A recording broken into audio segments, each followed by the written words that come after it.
Chapter 435. At sunset, the cultivators surrounding the tea house in Deepwater City finally dispersed in groups of 2s and 3s. The tea house's manager, an old cultivator with a grizzled beard who was still in the early stage of the foundation building realm, came forward and asked respectfully, "Senior, it's getting late. Do you need me to arrange a place for you?" The young scholar stretched himself, picked up the folding fan on the table, and said, "I'm looking for a place to stay. Sorry for troubling you." I don't dare. The manager hurriedly stepped aside. Senior's guidance has enlightened Junior. It's Junior's honor to do something for Senior.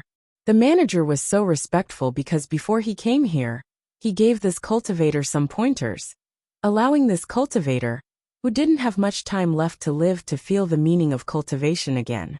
For cultivators, even if their lifespans were about to end, it was a good thing if their cultivation level could advance. Maybe they could have a breakthrough with a moment of enlightenment, and some other opportunities. Our tea house has a place for distinguished guests to rest. If Senior doesn't mind, you can rest here. What do you think? The young man nodded with a smile, expressing his agreement. When the shopkeeper saw this, he respectfully invited him into the backyard, and as he walked he said, "Senior, there's a small courtyard behind us, and it's usually for distinguished guests to stay in. Senior will absolutely not be disturbed here." The young man smiled.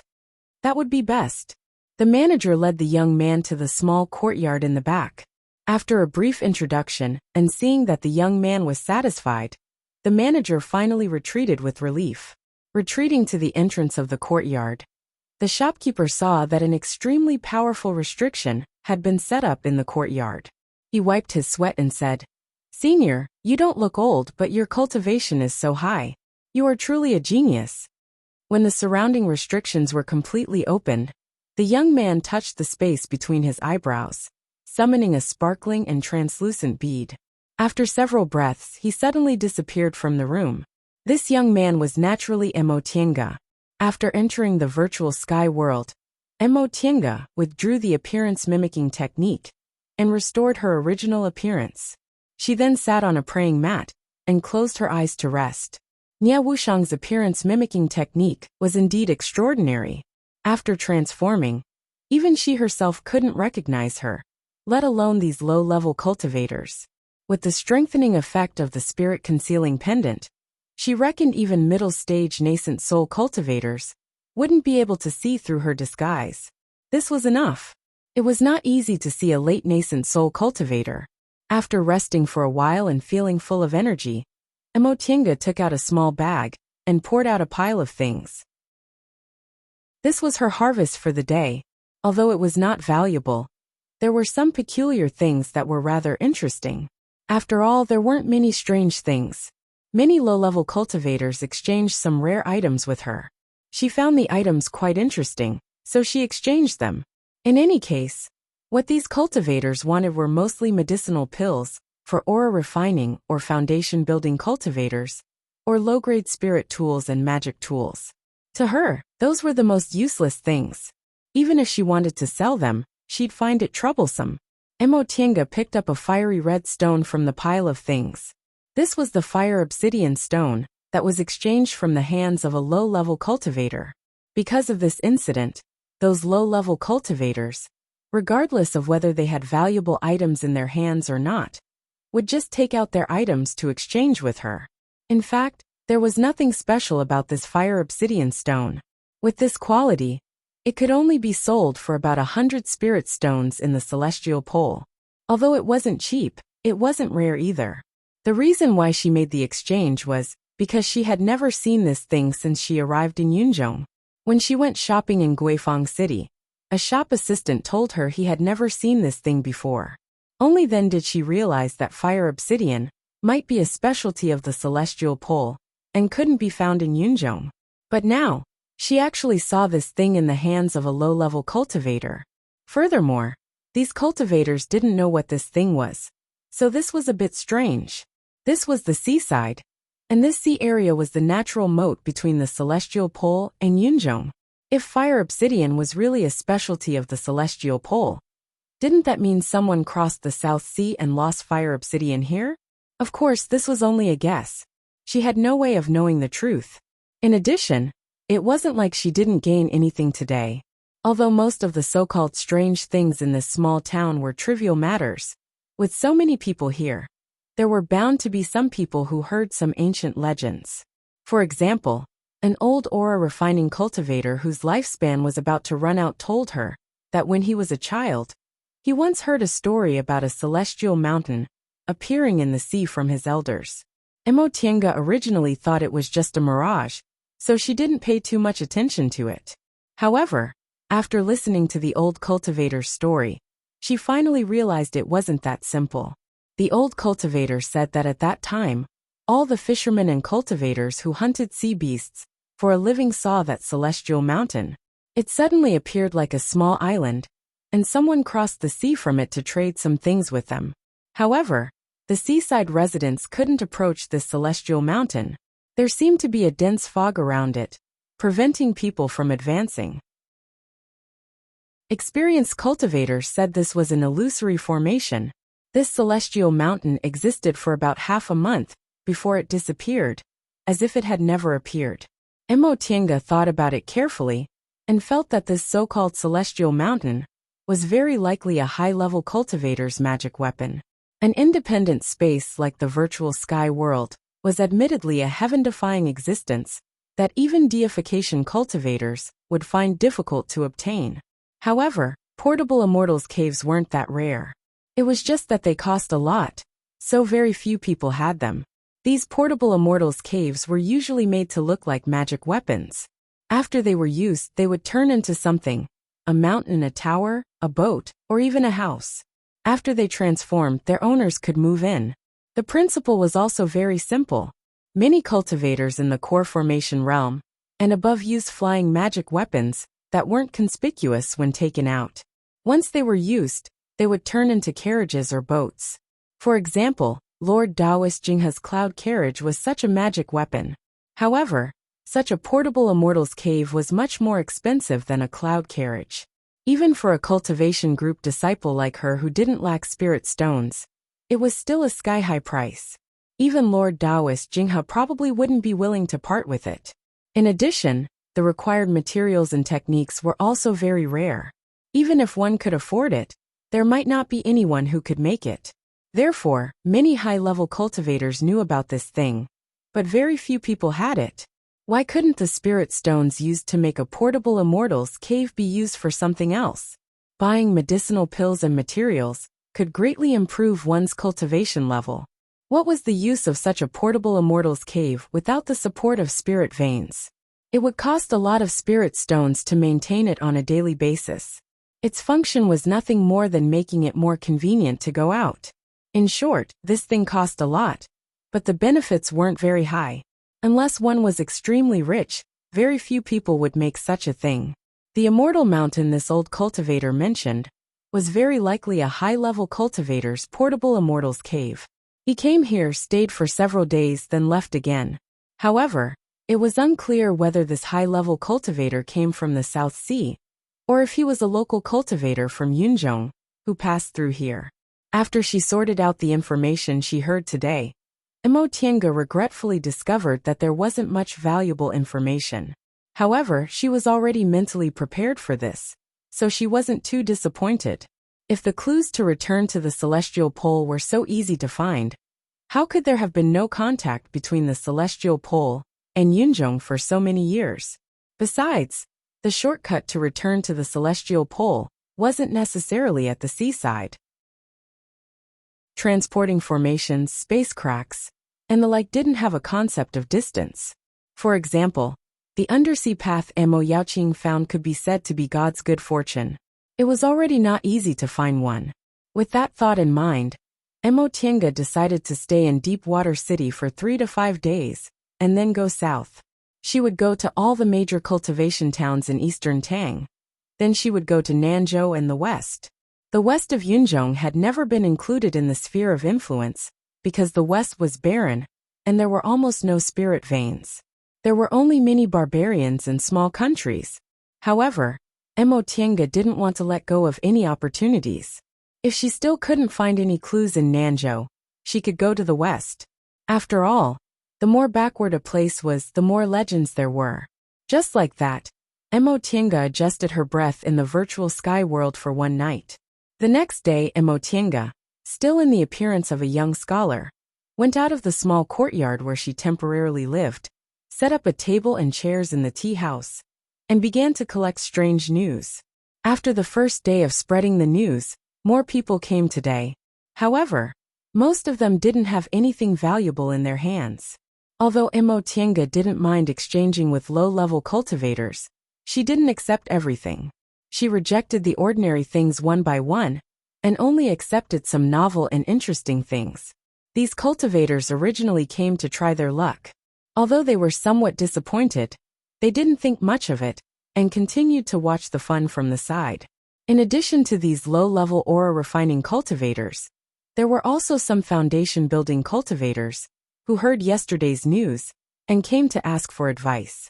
Most of these people offered one or two valuable things, or mentioned some information, which made Emotienga gain quite a lot. She also knew that most of these foundation-building cultivators didn't have high aptitudes, and only advanced to the foundation-building realm after going through untold hardships. They usually didn't have anyone to guide them, so they took a lot of detours, just like Second Uncle. When she thought of Second Uncle, she was even more kind to these foundation-building cultivators, and wouldn't be stingy if she could give them a few pointers. Several days later, although there were still a lot of people watching the fun, the number of aura refining cultivators who came to exchange for things decreased. On the contrary, there were more and more foundation-building cultivators. In such a small city, there naturally weren't many foundation-building cultivators among the individual cultivators. Most of these people were disciples from small cultivation groups and schools nearby. Some only had one or two core formation elders, and some cultivation groups didn't have any core formation cultivators at all. Usually, they didn't have anyone to guide them in their cultivation. When they learned that a senior came to Deepwater City, they all took the opportunity to come and ask for advice. Some people even prepared generous gifts, wanting to invite her to their homes as guests. Regarding this, Emotienga naturally refused. She didn't rely on her high cultivation level to make money. These foundation-building cultivators also knew that it wasn't practical for such a senior, with a profound cultivation level, to come to their cultivation group as a guest. So they didn't insist. They still offered generous gifts as long as she gave them some pointers. Regarding this, Emotienga wasn't polite and didn't hide anything. She accepted the gifts and gave them her advice with all her might. Later on, some core formation cultivators came to invite her. Emotienga still refused to go to their homes as guests, but she politely chatted with these core formation cultivators in the VIP tea rooms and traded goods with them. In the process, she made many new friends. Just like that, she stayed in Deepwater City for 7 or 8 days before she finally finished everything and set off again. Chapter 436. In the blink of an eye, another 10 years had passed. In these 10 years, Emotienga traveled all over Yunzhong. Starting from the small town in the north, she visited all the towns and cities in eastern Tang State that were just beginning to take shape. She then went to Nanzhou State and witnessed the peculiar phenomenon of Buddhism and Confucianism coexisting. Finally, she went to the west and lived in the barbarian land for several years. She made friends with those barbarians and heard many strange legends. During these 10 years, she used the name Yi Xiaotian to make a name for herself. Most of the high-level cultivators in eastern Tang and Nanzhou were friends with her. They all said she had a profound cultivation level, was straightforward, and was a person worth befriending. Some people coveted her because she was young and had a lot of treasures, but they were all killed by her. 10 years passed in a flash. She suddenly looked back and found that her gains from traveling in Yunzhong in these 10 years were more than her gains from cultivating in the virtual sky world in several decades. The more places she went, the more things she heard. Now her understanding of Yunzhong was much deeper than many cultivators in Yunzhong. 10 years of trials and tribulations and 10 years of experience broadened her horizons, and unexpectedly, gave her a deeper understanding of Mo Yaoqing's cultivation experience. Back then, Mo Yaoqing's cultivation level was completely destroyed. She hid in the secular world and wandered in Yunzhong. She suffered a lot and finally reached the nascent soul realm. This experience gave her a lot of insights, which she wrote down in her cultivation notes. Although Mo Tiange experienced a lot in the past, she didn't have as deep an understanding as Mo Yaoqing. It wasn't until now, when she walked the path Mo Yaoqing once walked, saw the things Mo Yaoqing saw, and heard the legends Mo Yaoqing heard, that experience slowly integrated into her thoughts and became her own.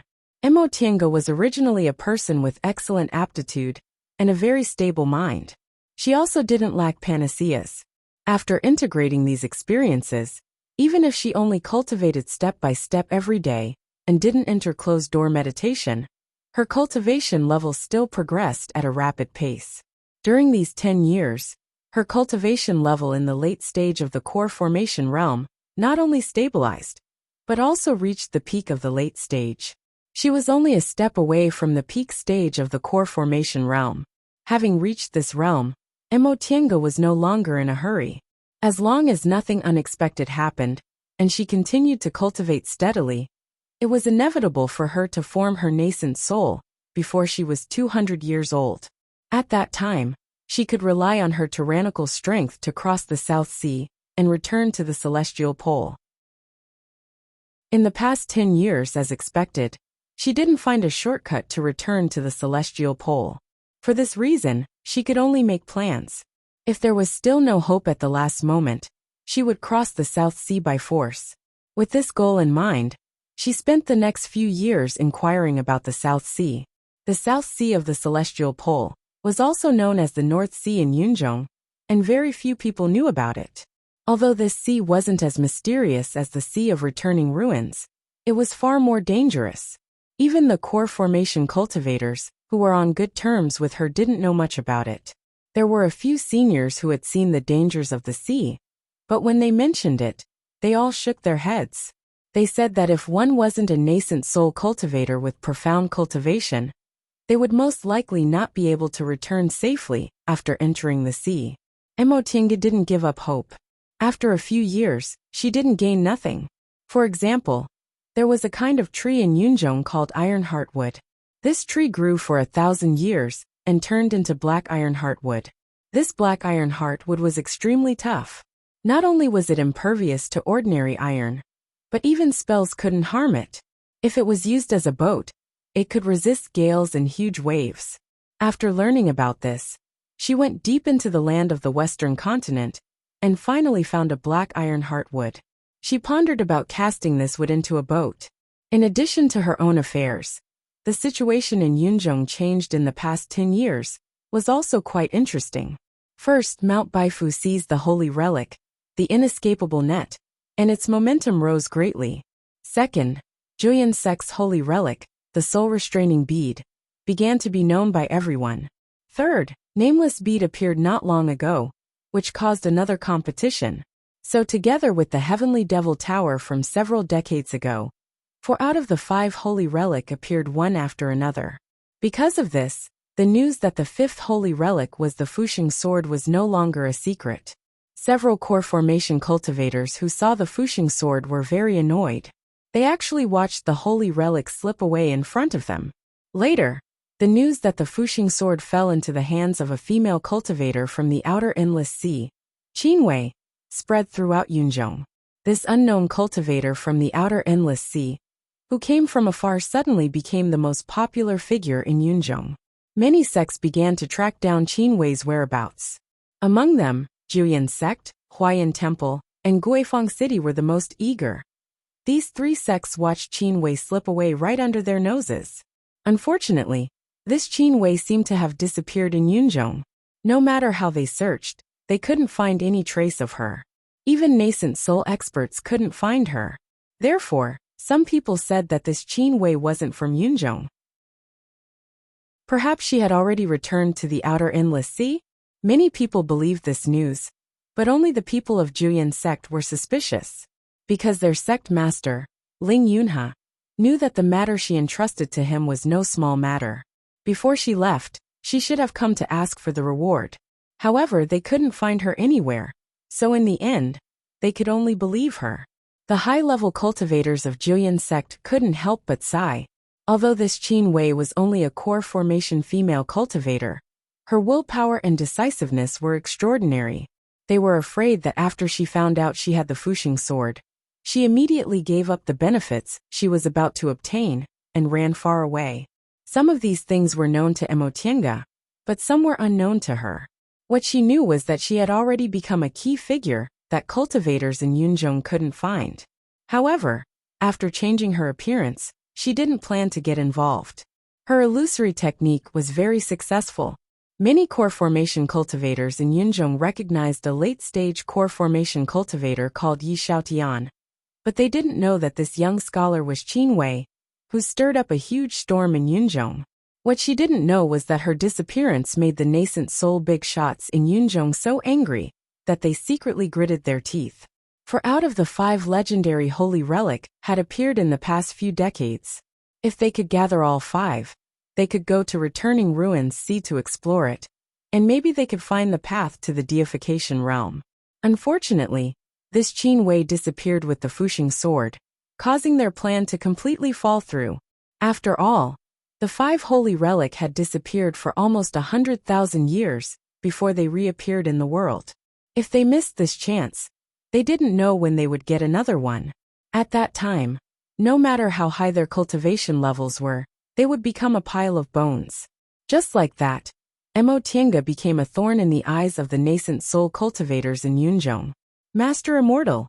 A clear and melodious voice came from behind her. Emotienga stopped and turned around. She saw a young girl wearing Western clothes running towards her.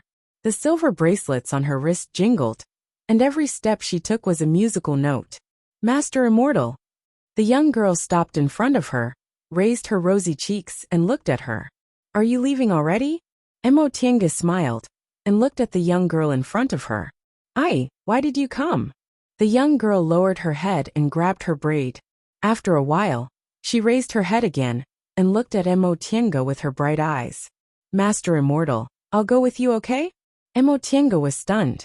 You, Master Immortal. The young girl's face was shy, but also determined. I like you, so I want to go with you. Emotienga smiled bitterly and couldn't help but touch her face. This wasn't the first time she encountered this kind of situation. In the past 10 years, she traveled to many places, and there were often women who confessed their feelings to her, which really made her not know whether to laugh or cry. When she dressed up as a woman, although there were also men who had feelings for her, they never expressed their love to her. However, she used the appearance-changing technique to disguise herself as a man, and from time to time, she would attract some peach blossoms. This puzzled her no matter how she thought about it. Could it be that she was more suitable to be a man, or that she was too successful in disguising herself as a man, and her appearance was too handsome, but she definitely wouldn't transform into an old man? I can't take you with me, she said. You should go back. This is your home. Why? The Western Continent girl widened her eyes. We Western Continent women will leave home when we have someone we like. But she paused and said gently and indifferently, but I don't have any feelings for you, so I can't take you with me. Such a straightforward refusal stunned Ai. After a while, she finally found her voice. Master Immortal, you don't like me at all? Didn't you say I was very cute? You also said you were happy with me. Emotienga was stunned. Did this make her misunderstand? In other words, she lost her sense of propriety. In her heart, she still thought of herself as a woman. So when she said these words, she didn't think it would cause other people to misunderstand. She sighed. Cute and love are not the same. I go back. We won't see each other again. After she finished speaking, she turned around, waved her sleeves, turned into a flight light, and rushed away. Master Immortal, the young girl was very anxious. Her silver bracelets jingled as she hurriedly chased after her. But how could a mortal's power resist an immortal's technique? Soon, she could no longer find that flight light. She couldn't help but squat on the ground and cry. Emotienga's sleeves fluttered as she landed on a mountain. Listening to the young girl's crying, She couldn't help but sigh. She flicked her sleeves and sat down cross-legged. This was the Western continent, the most dangerous place in Yunzhong. It was barren and unruly, and resources were scarce. Sitting on this mountain and looking around, all she could see were bare yellow stones. It was difficult to find any trace of green. The people living here struggled against the heavens, the earth, and the beasts, surviving with difficulty. Perhaps it was such a harsh environment that gave them tenacious faith. The people here were all brave and simple. After a long time, the young girl's crying gradually stopped. She finally stood up and walked back silently.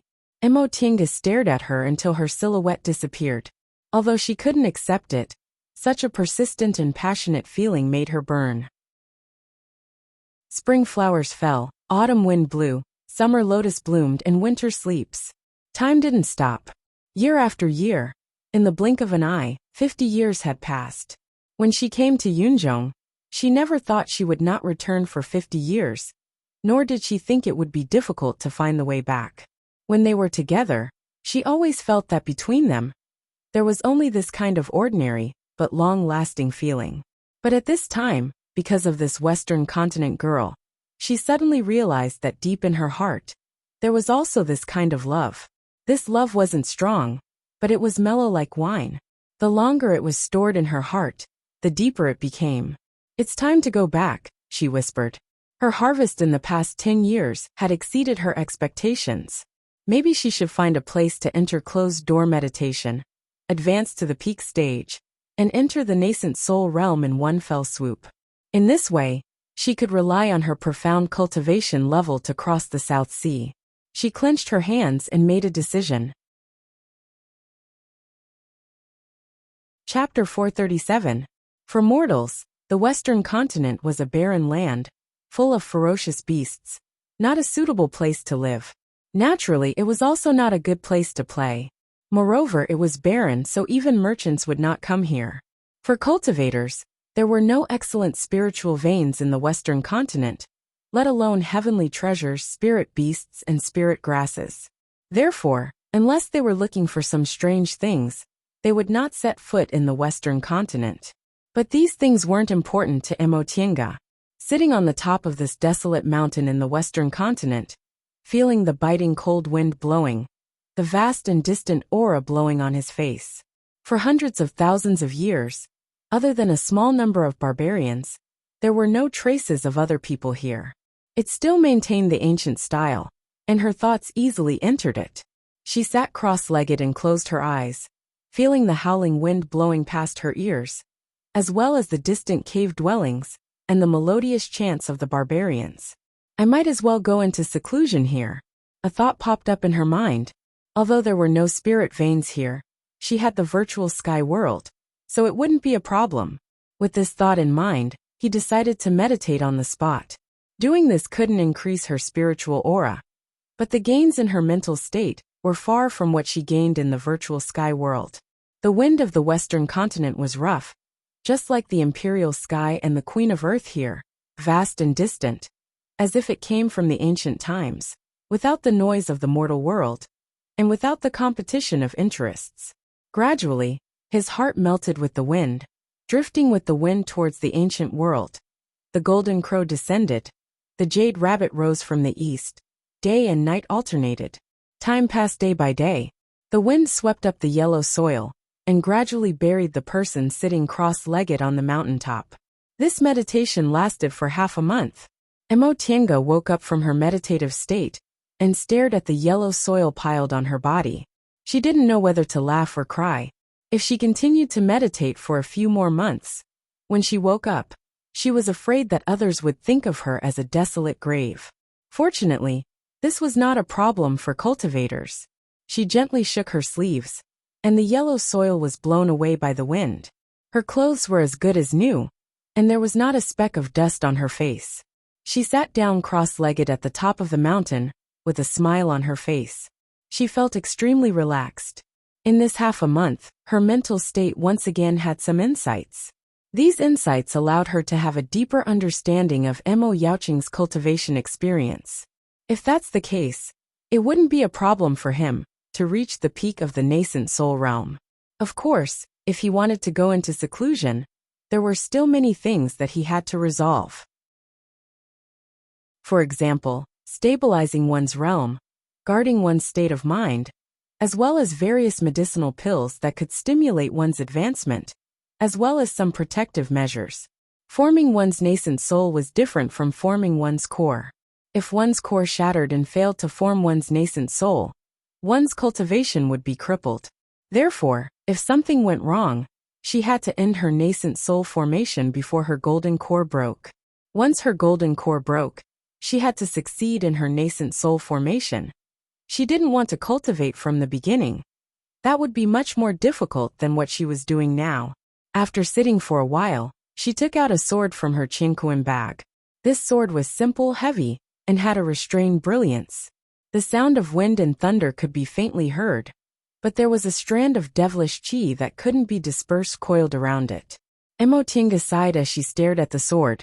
This was the Fuxing sword that made Qin Wei, the target that every cultivator in Yunzhong wanted to kill in recent years.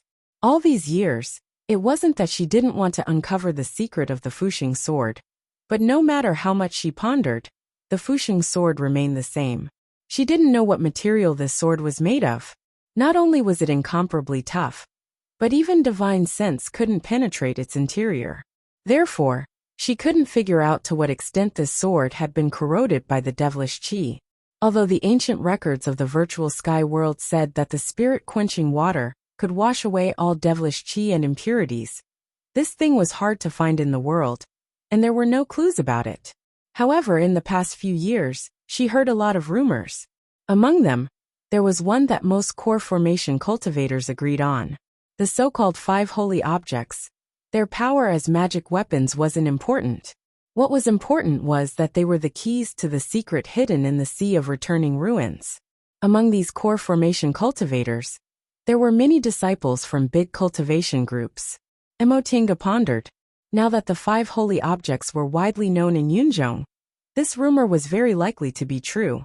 But the problem was, even if it was true, how could she use this Fuxing sword? These 5 holy objects were the keys to a certain secret place in the Sea of Returning Ruins. Did this mean that the 5 holy objects had to be combined into one to become the real key? If that was the case, in order to solve this secret, either the 5 holy objects belonged to one force, or the 5 people with the holy objects were like the 5 saints in the past. They had equal strength and chose to cooperate. So troublesome. She looked at the Fuxing sword and sighed. The first one was needless to say. She was just a small core formation cultivator. How could she get all 5 holy objects? She'd probably be killed by a nascent soul cultivator as soon as she showed up. As for the second option, if they were in the celestial pole, it would be completely feasible. She had Xianqing school backing her up, so no one could underestimate her. However, this was Yunzhong. She had no roots or foundation here. So what right did she have to occupy a position of cooperation? Unless Master and Senior Martial Brother were here. Once this thought emerged, she couldn't help but smile bitterly. In this current situation, she couldn't even go back. So how could they appear? What a pity. If she had 2 nascent soul cultivators as her backing, she could definitely stand out and ask for a share of the loot. Now, however, she could only hide to avoid being killed and robbed. But she was absolutely unwilling to hand over the Fuxing sword. She obtained the Fuxing sword from someone else in a dignified manner. So why should she hand it over? These people couldn't solve the secret of the Sea of Returning Ruins, and she wouldn't lose anything. And, in that case, she'd take the Fuxing sword back to the celestial pole and concentrate on cultivating. When she was strong enough, she'd come to Yunzhong again. At that time, she'd have the power to fight. Just like that, she calmly made a decision. She'd take the Fuxing sword back to the celestial pole and let these cultivators fight to the death in Yunzhong.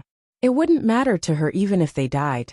Perhaps, when her cultivation base improved greatly, when she came to Yunzhong again, the strength of the high-level cultivators in Yunzhong would be greatly reduced due to the internal strife.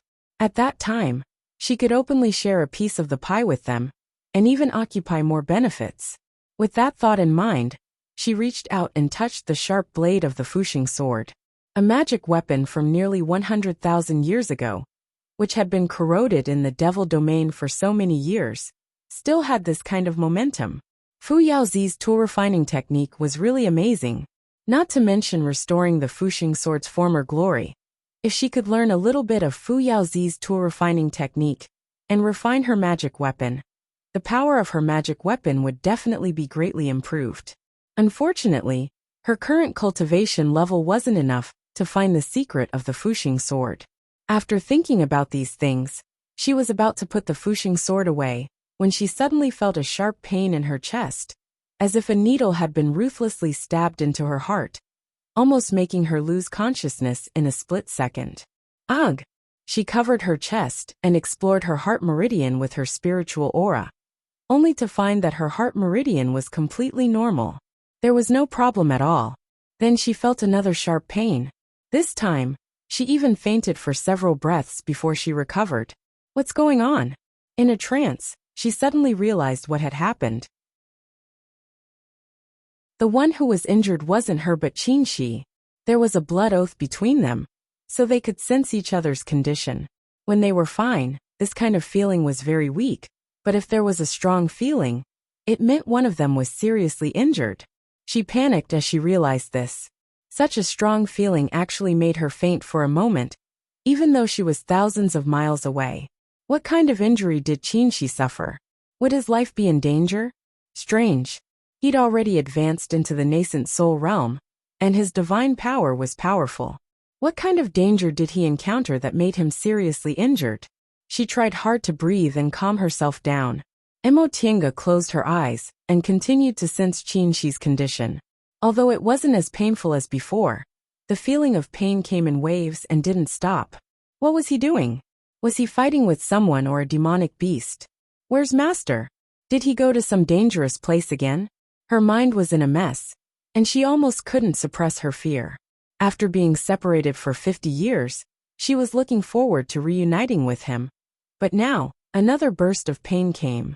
Emotienga covered her chest, feeling that her blood and qi were surging. She couldn't suppress it. Originally, the feeling of the blood oath wasn't this strong, but she was panicking now, which caused her blood and qi to become unstable. After enduring for a while, she finally felt a sweetness in her throat, and a mouthful of blood came up. Blood flowed from the corner of her mouth and dripped on the Fuxing sword in her hand. The shiny sword suddenly shone with a dazzling light. Emotienga was stunned. Before she could react, the Fuxing sword shone brightly and swallowed her whole body. She seemed to be hit hard in the head, and she fainted. Her surroundings were gray, and her divine sense was lost. She felt like she was dead, but she also felt like she was alive. Senior Martial Brother. She recalled the strange scene before she fainted, and the reason she vomited blood. She couldn't help but feel anxious. Was he still alive? She sensed that the blood oath didn't seem to be broken. In other words, he should still be alive? Thinking of this, she calmed down. As long as he was alive, it was fine. He would definitely find a way to escape. The problem now was that she seemed to be in trouble herself. She wasn't unfamiliar with this feeling. In fact, this kind of coma was caused by her divine sense being sucked into her sea of consciousness. But the problem was why? Her blood was absorbed by the Fuxing sword, and then her divine sense was sucked in. Could it be that the Fuxing sword was hiding some secret? Just as she thought about this, she suddenly heard a soft sigh coming from the gray space. Immediately, her hair stood on end. This was her sea of consciousness, and every corner of it was under her control. How could there be someone else's sigh? Who? She was on guard. Although she was in the weakest sea of consciousness, she had cultivated the soul-refining art to a certain level, so she had the power to fight back. However, the sea of consciousness was fragile. This person could sneak into her sea of consciousness without a sound, so his strength must be extraordinary. She calmed down and said, "Who are you? Why are you in my sea of consciousness?" Alas! Another soft sigh sounded, but it was clearer than the last time. As if sensing her hostility, this person finally spoke. "You actually have the spiritual roots of the origin, and you even cultivated the body of the origin. It seems you're indeed my fated person." Emotienga was stunned. There was no hostility in this person's words. There was even a sense of affection. The Fuxing sword, the fated person. She was shocked. You're Fu Yaozi? In the gray space, the person chuckled softly. You're really smart, baby. Yes, I'm Fu Yaozi. Chapter 438. Emo Tiange was stunned for a long time. Wasn't this similar to when she met Emo Yaoqing when she was a child? However, she was no longer an ordinary village girl now, so she quickly made her own judgment. Fu Yaozi must have left some kind of restriction on the Fuxing sword, and her blood just happened to trigger the restriction, which led to such a thing happening. However, Fu Yaozi's divine sense was able to enter her sea of knowledge with the help of a foreign object. His method was really amazing. She was already a core formation cultivator now, so the sea of knowledge was the most secretive thing. Even nascent soul cultivators couldn't enter it easily. So it's Senior Fu Yaozi. The cultivators in Yunzhong all said that Fu Yaozi not only had a profound cultivation level, but he was also an admirable person. If it was someone else, Emo Tiange would have to be cautious to prevent others from attacking her sea of knowledge. But since it was Fu Yaozi, she felt a little relieved. Why did Senior enter my sea of knowledge? Even so, she still raised her guard. Did Senior attach his divine sense to the Fuxing sword? Yes. Fu Yaozi's voice was gentle and amiable. The Fuxing sword has the divine sense I sealed to wait for the fated person. You have the body of the origin, so you triggered the restriction. Body of the origin. Emo Tiange was secretly astonished. Could it be that this Senior Fu Yao also has spiritual roots of the origin? Otherwise, why would he need the body of the origin to be his fated person? Let's talk about this later, Fu Yaozi said gently. Junior, this divine sense was sealed before I left the Sea of Returning Ruins. I wonder how long has it been since my era? And has my original body passed away? The Sea of Returning Ruins? Does that mean Fu Yaozi was still in the nascent soul realm at that time? Emo Tiange thought to herself. She calmed down and answered, Senior, according to the rumors in Yunzhong, you didn't pass away. Instead, you advanced to the soul formation realm and left this world. Oh, Fu Yaozi was a little surprised, then he said, in that case the rumors are true. Rumors? Emo Tiange was confused. Although Fu Yaozi sounded a little surprised, he didn't sound very surprised. In other words, when he sealed this divine sense, he already had the hope of advancing to the soul formation realm. Fu Yaozi didn't answer and continued to ask, then what era is it now? Emo Tiange answered, according to legend, you've been in the deification realm for almost 100,000 years.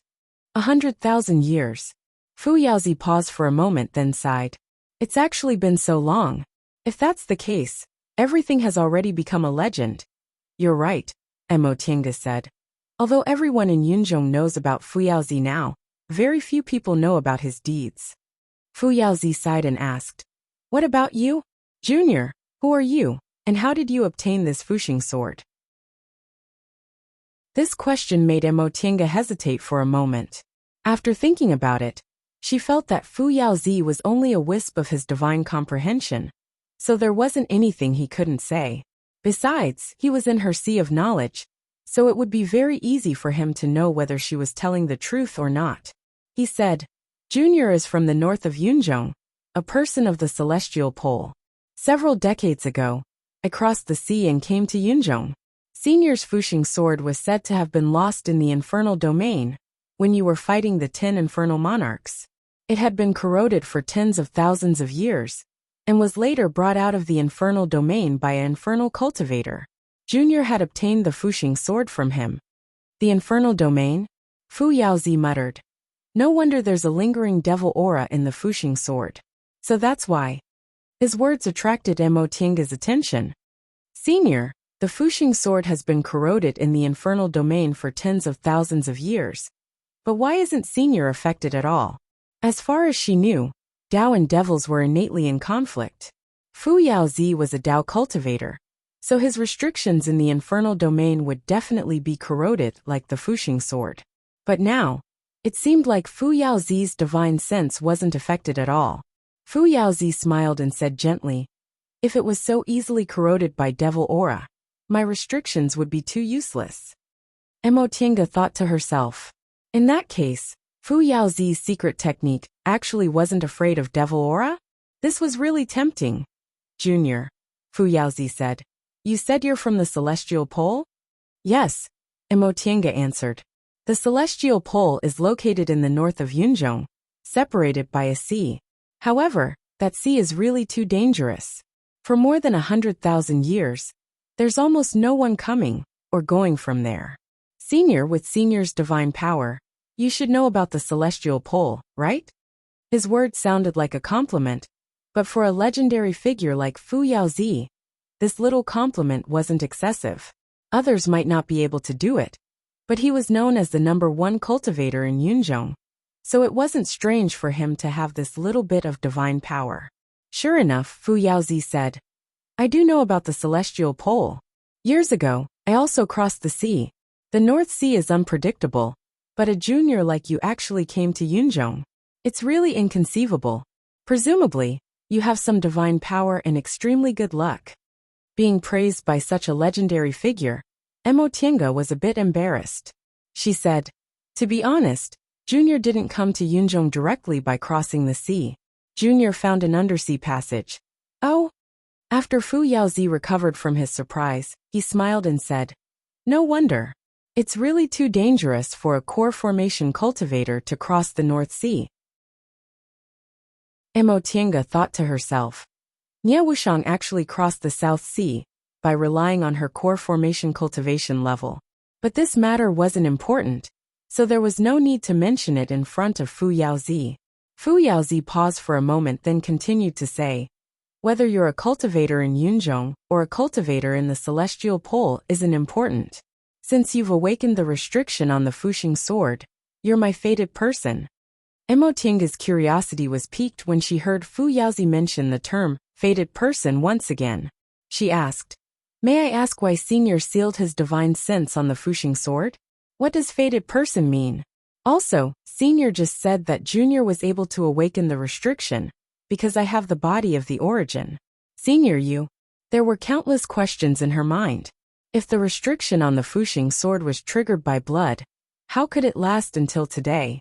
Just like in the virtual sky world, her spiritual roots of the origin were the key. If the Fuxing sword was also like that, what about Fu Yaozi? Fu Yaozi chuckled and said slowly, Junior, your guess is correct. I'm the same as you. I have the spiritual roots of the origin, and I've also cultivated the body of the origin. Therefore, the restriction on the Fuxing sword can only be triggered by cultivators with the body of the origin. As if sensing Mo Tiange's surprise, he said, don't worry, I'll tell you about it slowly. Fu Yaozi began to slowly tell her about his life. When he was a child, he was taken on the path of cultivation by an individual cultivator and set foot on the path to immortality. Just like her, no one knew he was a heaven-gifted genius. They only knew he had wasted spiritual roots with all 5 elements, so no cultivation group was willing to accept him as a disciple. In such an environment, Fu Yaozi cultivated with difficulty. He had a tenacious character, a firm will, and he was extremely intelligent. He often understood cultivation techniques at a glance. Although he lacked medicinal pills and medicine, and he didn't have a good cultivation environment, he still reached the foundation-building realm by relying on luck and temperament. When he reached the foundation-building realm, his cultivation level stagnated. For cultivators with 5 spiritual roots like him, even if they were extremely lucky and succeeded in building their foundation, they would generally stay in the foundation-building realm and would find it difficult to advance. However, at this time, his chance to become an immortal finally came. In the hands of a destitute cultivator, he obtained an incomplete cultivation technique left behind from the distant past era. This cultivation technique was the art of the origin based on the theory of the origin. This art of the origin wasn't outstanding, and it was incomplete. The most terrible thing was that it wasn't suitable for the current cultivation environment. Therefore, although many cultivators with inferior spiritual roots had high hopes for it, in the end, they couldn't practice it, so this cultivation technique became a useless one. Fu Yaozi obtained this cultivation technique at a very low price. Only then did he understand that his spiritual roots were called the spiritual roots of the origin, and that it was a heaven-gifted genius from the distant past era. After that, he began to carefully study this cultivation technique. It was also because of his amazing perception that, by relying on this incomplete art of the origin, he was actually able to comprehend the true cultivation path of the spiritual roots of the origin. From there, step by step, he slowly completed the cultivation technique. Because of this cultivation technique, he understood the cultivation environment of the distant past era. As it turned out, it was completely different from the current era. Naturally, he developed a strong interest in the distant past era, and began to tirelessly explore the history of the distant past era and the distant past era. In order to explore these ancient legends, he went in and out of all kinds of secret places and obtained many natural treasures, allowing his cultivation level to advance rapidly. Moreover, because the Tao he embraced was completely different from others, he gradually made a big name for himself. Through Fu Yaozi's simple narration, Mo Tiange grasped a key point and asked, "Senior, the cultivators in Yunzhong all said the Tao you embraced was greatly different from others. Junior also heard about it, but I'm very puzzled. Why do you think cultivators should shoulder more responsibilities when they have power? This is completely inconsistent with the current cultivation world." Fu Yaozi chuckled and said, "I just said I explored the cultivation path of the distant past era and the distant past era, so it's naturally different from the current one." Mo Tiange was stunned. So the Tao of cultivators in the distant past era and the distant past era wasn't like this. Correct. Fu Yaozi said, "To be exact, it's the Tao of the distant past era. In the distant past era, this kind of Tao has already declined, and in our era, no one knows about it." At this point, Fu Yaozi sighed.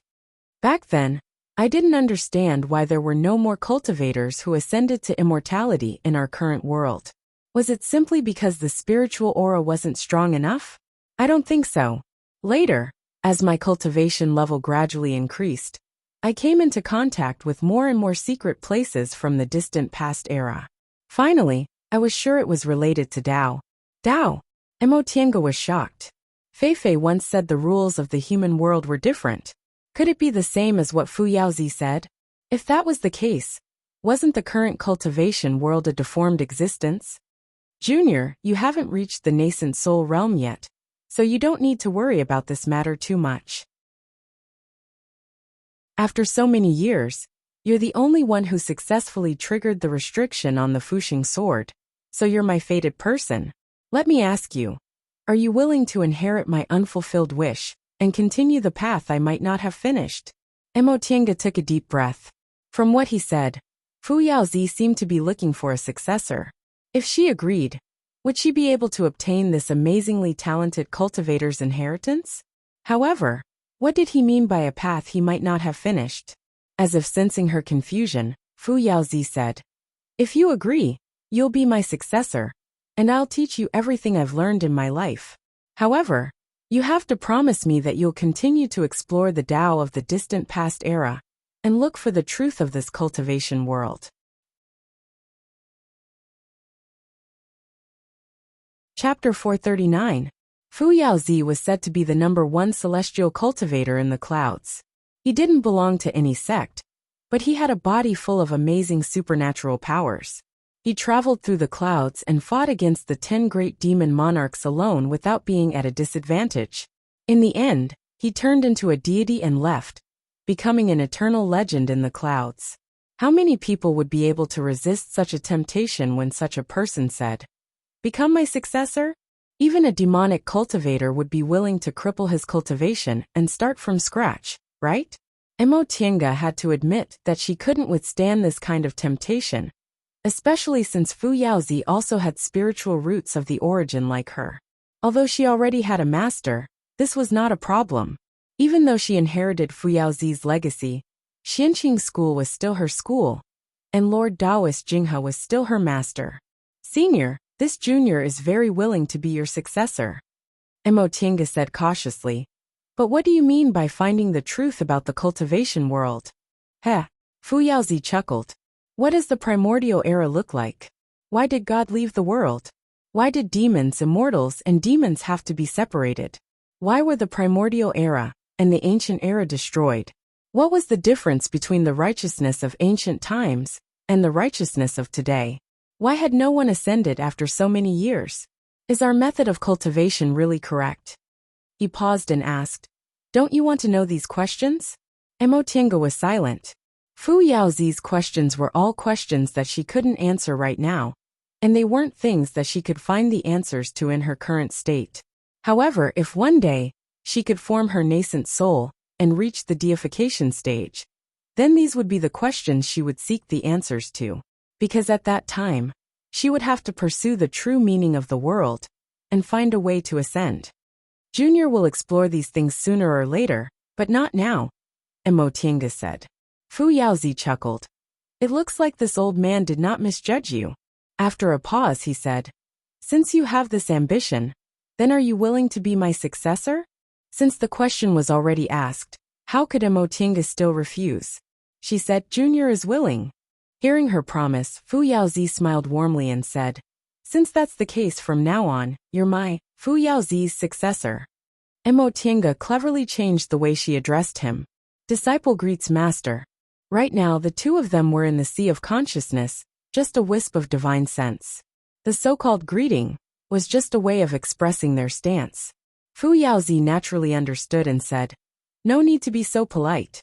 He paused for a moment and said, "Since you and I are master and disciple, then shouldn't you tell me about your matters?" Emotienga was stunned. She suddenly realized she hadn't even told Fu Yaozi her name, so she immediately said with shame, "Disciple has been rude.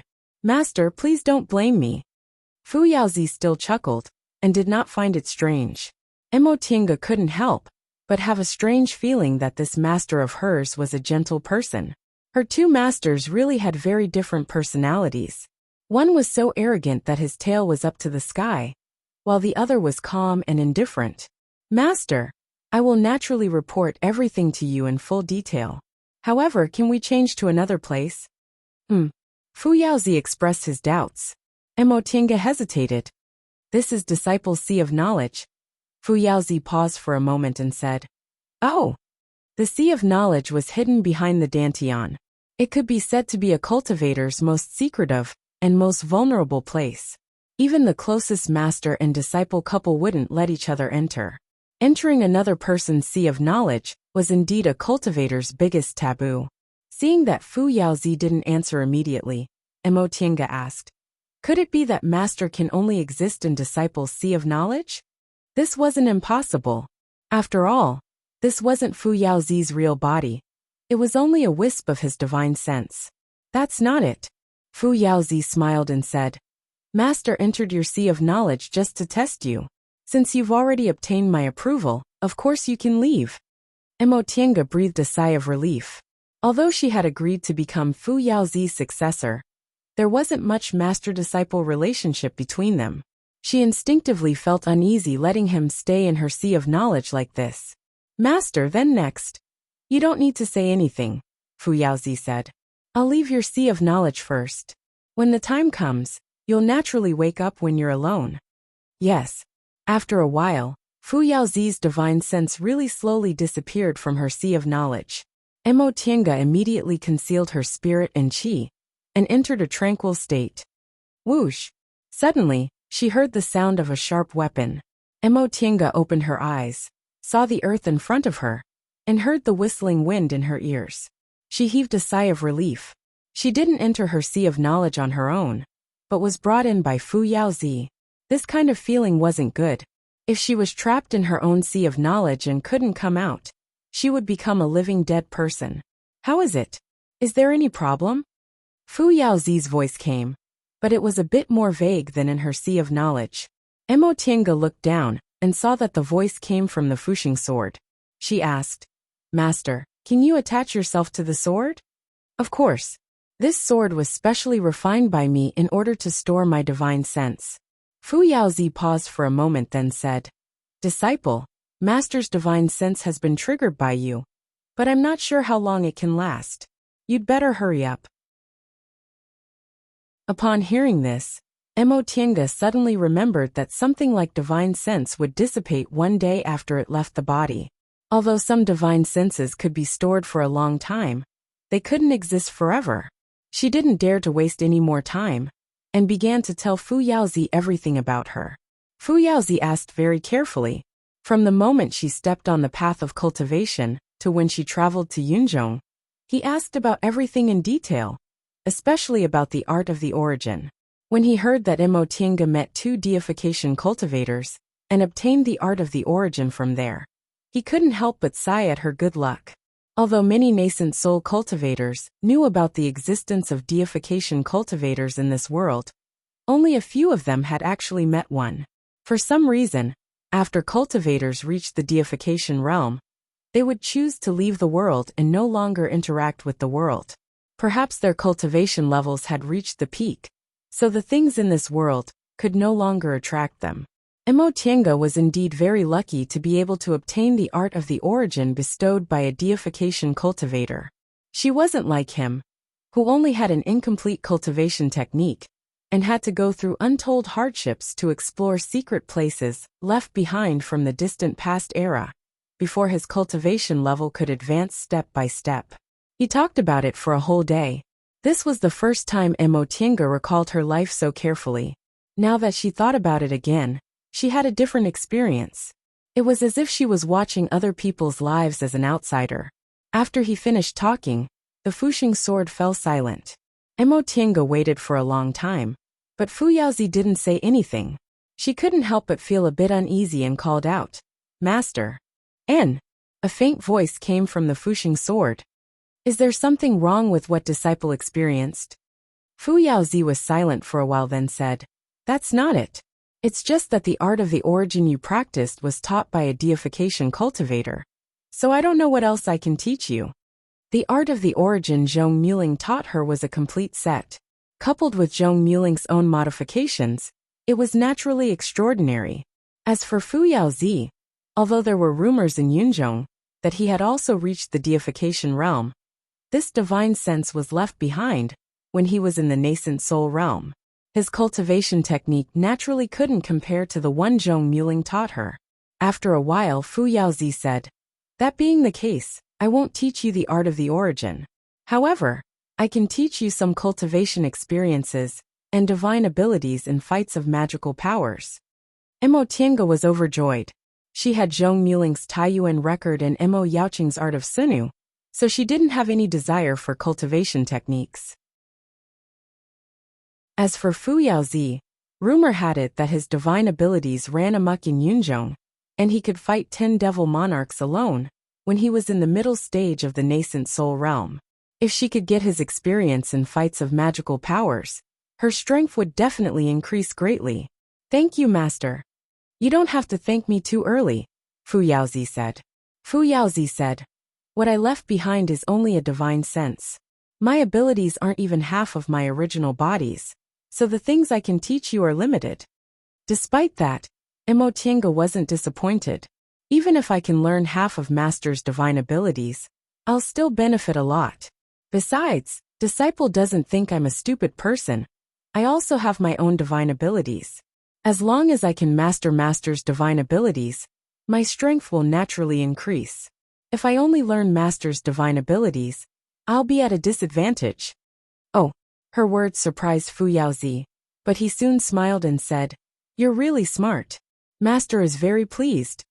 After pondering for a while, Fu Yaozi said, "Your current cultivation level is only a step away from the peak stage of the core formation realm, but it's still not enough to advance to the nascent soul realm. During this period of time, Master will first help you reach the peak stage and stabilize your realm. After that, you can go to the Sea of Returning Ruins to find fated chances and enter the nascent soul realm in one go." The Sea of Returning Ruins? Upon hearing this, Mo Tiange couldn't help but recall the legend of the 5 saints. She couldn't help but ask, "Master, according to the rumor in Yunzhong, you and the other 4 seniors are collectively known as the 5 saints. Each of you passed down a treasure, which is the key to opening the secret place in the Sea of Returning Ruins, right?" "Oh, there are still people who know about this?" Fu Yaozi was a little surprised, but he soon said, "Yes, it's true. However, it's not as simple as the rumors say."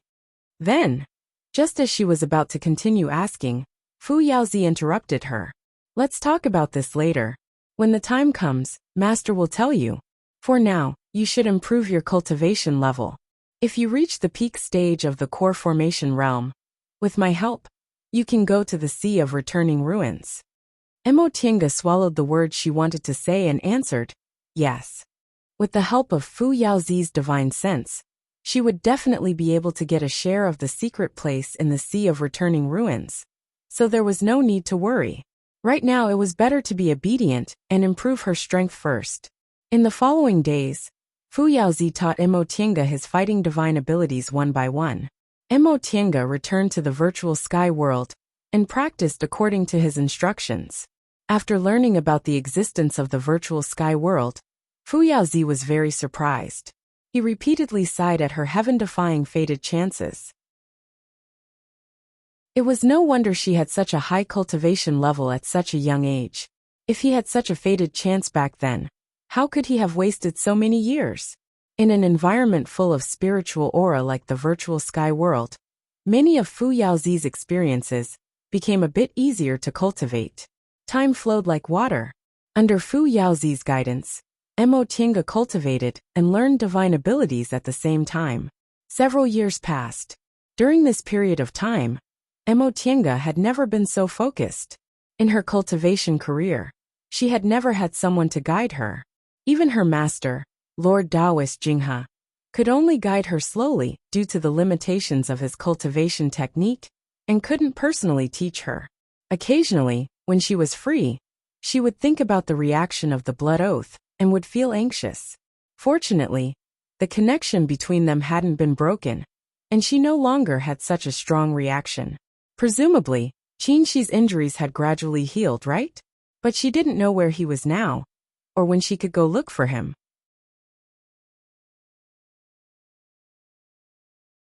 Chapter 440. She waved the heaven and earth fan, and countless immortal flowers and spiritual plants appeared out of thin air and circled in the air. Emo Tienga shouted softly, "Go!" The fragrant flowers and plants instantly emitted a fierce momentum, and the spiritual aura exploded, raising a lush slope to the ground. Not bad. Its power isn't great, but its control of spiritual aura is very exquisite. The voice in the Fuxing sword praised, "Your natal magic weapon is really marvelous. Your ancestor must have been a brilliant person to be able to think of such a magic weapon." Unfortunately, Emo Tienga had told Fu Yaozi about Emo Yaoqing, and he sighed with emotion after hearing her experience. Fu Yaozi was a strong-willed person, so he admired cultivators like Emo Yaoqing, who never gave up despite experiencing difficulties. He also heard that she, as a female cultivator, didn't want to be burdened by her appearance, and was very intelligent, so he admired her even more. Emo Tienga also sighed when she thought of Emo Yaoqing. Without her beauty, Emo Yaoqing would have become one of the famous great cultivators in Yunzhong. Unfortunately, her beauty not only didn't bring her any benefits, but it also harmed her life. Okay, you've grasped 50 to 60% of the wonders of this heaven and earth fan, so you've passed for the time being. 50 to 60%. Emo Tienga was surprised. Only 50 to 60%? Of course. Fu Yaozi's voice was still calm. This fan is your natal magic weapon, but it's hard for you to understand it with your current realm. It's already not bad for you to display 50 to 60% of its power. You'll only be able to display its full power when you reach the nascent soul realm. At this point, Fu Yaozi sighed again. Otherwise, with my ability, how could I easily admire others? Emo Tienga couldn't help but mutter in her heart. If he and Emo Yaoqing were born in the same era, he would have fallen in love with her, right? Unfortunately, the two of them were tens of thousands of years apart, so they couldn't meet. Speaking of which, although she didn't have as deep feelings for this master as Lord Taoist Jinghe, she still admired him after getting along with him for several years. He was kind upright. If Emo Yaoqing had met such a person back then, she probably wouldn't have such prejudice against men. "Master, what should I do next?" "Cultivate," Fu Yaozi said. These past few years, Master has already taught you a lot of magical techniques. Now even if you were to face a nascent soul cultivator, you shouldn't be completely defenseless. What you lack the most right now is cultivation. If you can improve your cultivation, your strength will naturally increase. Emotienga nodded. There was no need to think about advancing to the nascent soul stage in a short period of time. Advancing to the nascent soul stage was not a simple matter. Even if everything was ready, it was normal to only have results after 10 or 20 years of seclusion. As for Fu Yaozi, he was only a wisp of divine consciousness. Although he could reside on the Fuxing sword, he could not wait until that moment. Emotienga quickly returned to the virtual sky world to enter closed-door meditation. Under Fu Yaozi's guidance, and with the help of various spiritual herbs, she was originally only a step away from completing the core formation realm. As long as there were no accidents, she would be able to advance within 2 to 3 years. While Emotienga was hiding in the desolate land of the Western continent, preparing to advance to the peak stage of the core formation realm, the whole of Yunzhong was turned upside down because of the whereabouts of Qin Wei. In Eastern Tang's Juyan sect, 7 or 8 people gathered in the Immortals' Cave of the head Grand Supreme Elder, Master Taoist Yuanmu. These people were either sitting or standing. Half of them were top nascent soul cultivators in Yunzhong, while the other half were only in the core formation realm. The person sitting in the first position was naturally Master Taoist Yuanmu, the head Grand Supreme Elder of Juyan sect. He was the cultivator with the highest cultivation level in Juyan sect, and one of the strongest among the late nascent soul cultivators in Yunzhong. A sect that could become a big shot among the cultivation sects in Yunzhong was bound to have many talented and powerful cultivators. The reason why Juyan sect had occupied the title of the #1 cultivation group for so many years and never declined was because it never lacked late nascent soul cultivators, and its strength had always been at the top of Yunzhong's cultivators. This Master Taoist Yuanmu was less than 1,000 years old, but he had long entered the late stage of the nascent soul realm. For so many years, he had always been one of the most powerful cultivators in Yunzhong. Sitting next to Master Taoist Yuanmu was a middle-stage nascent soul cultivator who was about the same age as him. He was the ancestor of Sky Snow City's Ling clan Ling Shiyu.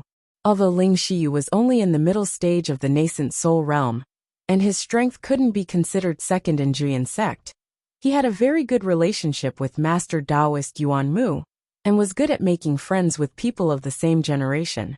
So his status in Juyan sect was also extraordinary. As for the core formation cultivator standing behind Ling Shiyu, he was Ling clan's descendant, Ling Yunha.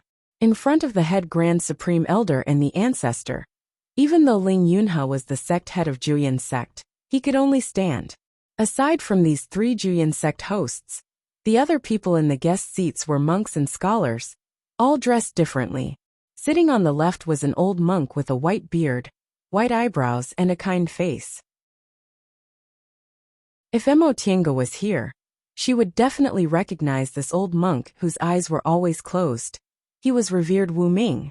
Behind him stood Wu Ming, who'd tried to rob her but lost the inescapable net. Sitting on the right was a fair-skinned, beardless young scholar in his 20s. This scholar was young, but he was already in the late stage of the nascent soul realm. His cultivation level was unfathomable. The core formation cultivator behind him looked like a middle-aged scholar. He was actually Han Shizhi, who once set up an ambush in Sky Snow City to snatch the Fuxing sword. 3 great late-stage nascent soul cultivators, representing the 3 great cultivation factions of Taoism, Buddhism, and Confucianism were now gathered together. If outsiders found out about this, they would definitely turn pale with fright. You too. Master Taoist Yuanmu was the first to break the silence. He looked at the monk and the scholar and said, "What should we do about this matter? Today, we have to come up with a plan. You can't just not take a stand." Upon hearing this, the young scholar put down the teacup he'd been holding and said with a smile, "Brother Taoist Yuanmu, our righteous path has always been the leader of your sect. Regarding this matter, Brother Taoist should naturally take the lead." Revered Wu Ming, who'd been smiling like the Maitreya Buddha, just nodded without saying anything. Seeing this situation, Master Taoist Yuan Mu secretly frowned. Logically speaking, with Julian Sek's status in Yunzhong, he should have taken the lead and expressed his stance first. However, the attitude of these two old fellows made him unhappy. At a time like this, they just had to make him speak first. After pondering for a while, Master Taoist Yuan Mu finally opened his mouth. Fellow Taoists, this matter is of great importance. It can be said that it affects the fortune of Yunzhong for 1,000 years. As the leaders of the three great factions of the righteous path, it's really not a good thing if we continue to make excuses. Why don't we tell each other about our plans and come up with a workable solution? What do you think? Fellow Taoist Yuan Mu's words make sense. Revered Wu Ming was still smiling. He put his palms together and said, "Now that things have come to this, I'm sure none of our three sects are willing to give up this opportunity. If not for this, we wouldn't be sitting here together." The old monk's words finally made Master Taoist Yuan Mu feel a little better. He immediately said, "That's right. Since both of you have chosen to come to my Julian sect to discuss this matter, I believe that both of you have the intention to cooperate, right?" Hearing this, Revered Wu Ming uttered the name of Buddha and nodded slightly. Seeing this, Master Taoist Yuan Mu turned to the young scholar. "Mr. Yu, what about you?" Naturally, the young scholar lightly waved the folding fan in his hand and said casually. On the surface, they had reached an intention to cooperate. Master Taoist Yuan Mu smiled. "Since both of you have the same idea as me, then there's an explanation for this matter." After a pause, he said, "Both of you know that if we want to open that mysterious space, just the items in the hands of our three sects aren't enough. We also need to find the Heavenly Demon Tower and the supporting life sword." Revered Wu Ming nodded. The matter of the 5 saints was originally caused by the appearance of the Heavenly Demon Tower. However, we still don't know whose hands the Heavenly Demon Tower ended up in. What should we do? The young scholar surnamed Yu smiled faintly. The whereabouts of the Heavenly Demon Tower is easy to deal with. Oh, hearing this, Master Taoist Yuan Mu looked at him. "What does Mr. Yu think?" Scholar Yu said, "No matter whose hands the Heavenly Demon Tower ends up in, it still needs to be used together with the other 4 holy items in order to be effective. Since that's the case, we just need to gather all the other holy items together, and the owner of the Heavenly Demon Tower will naturally appear." When he said this, everyone else couldn't help but nod. So, the most important thing for us now is to find the supporting life sword. Everyone knows about the supporting life sword. For the past 10 years, all the major forces in Yunzhong have been searching for the whereabouts of that female cultivator from the outer endless sea. It can be said that everyone has turned Yunzhong upside down, but this female cultivator seems to have disappeared without a trace. Under such circumstances, everyone thinks that it's very likely that this woman has left Yunzhong and returned to her hometown, right? That's right. Master Taoist Yuan Mu nodded. It's been more than 10 years, and many forces in Yunzhong have been searching for her. But they actually haven't found a single clue. Unless this person isn't in Yunzhong, it's really hard to explain. But if we can't find the supporting life sword, we can't cooperate even if we want to. Scholar Yu's words caused everyone present to fall silent. None of the 5 holy items could be missing. This was the crux of the problem. Although the Heavenly Demon Tower had disappeared decades ago, everyone knew that it must still be in Yunzhong. It was just that the person who obtained it didn't want to publicize it. But this supporting life sword, it was hard to say. Since Mr. Yu said so, you should have already thought of a countermeasure, right? Ling Shiyu, who was sitting at the side, said. Scholar Yu still smiled faintly. He glanced at Ling Shiyu and nodded lightly. That's right. I have indeed thought about this for a long time. Although I haven't thought of a definite solution, I have some ideas. Master Taoist Yuan Mu was delighted. Mr. Yu, please speak frankly. Scholar Yu said, Everyone, do you really think that the female cultivator from the outer endless sea has left Yunzhong? Master Taoist Yuan Mu and Revered Wu Ming were stunned. What did he mean by that? Scholar Yu continued. Speaking of which, it's quite a coincidence.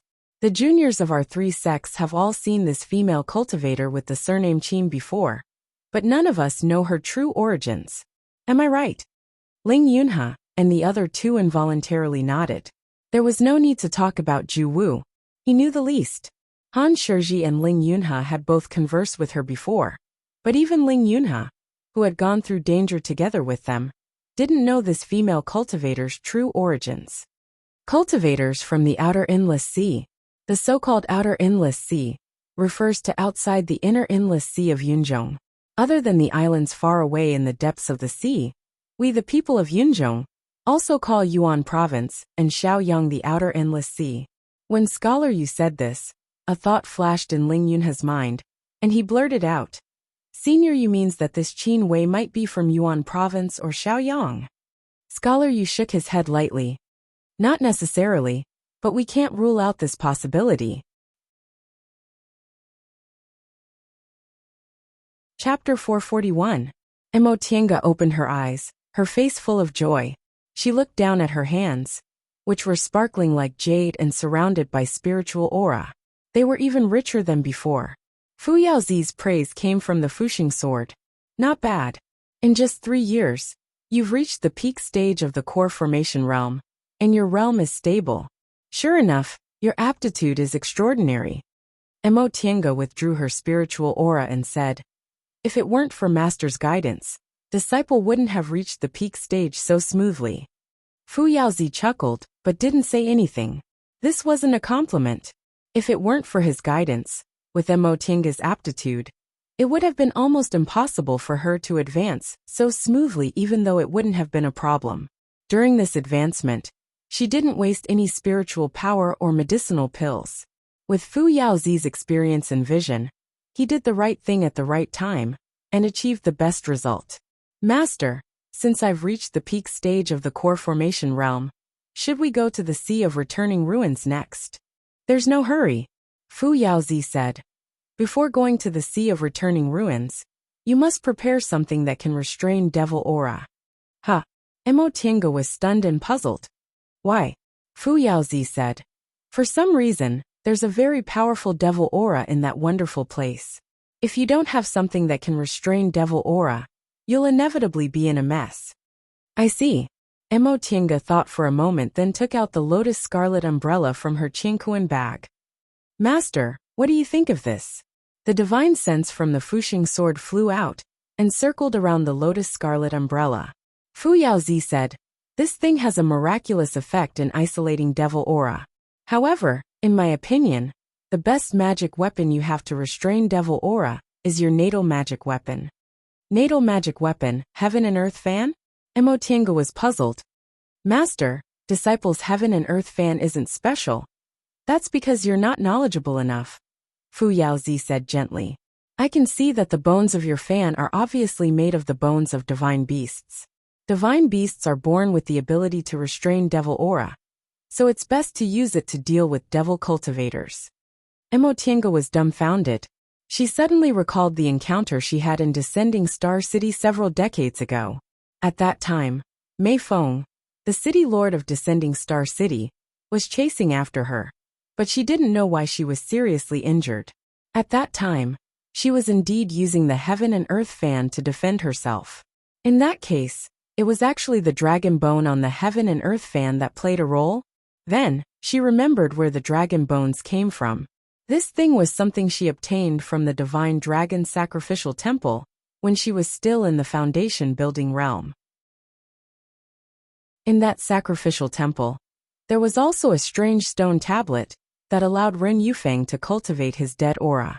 Could it be that the dragon bone was actually used to restrain that stone tablet?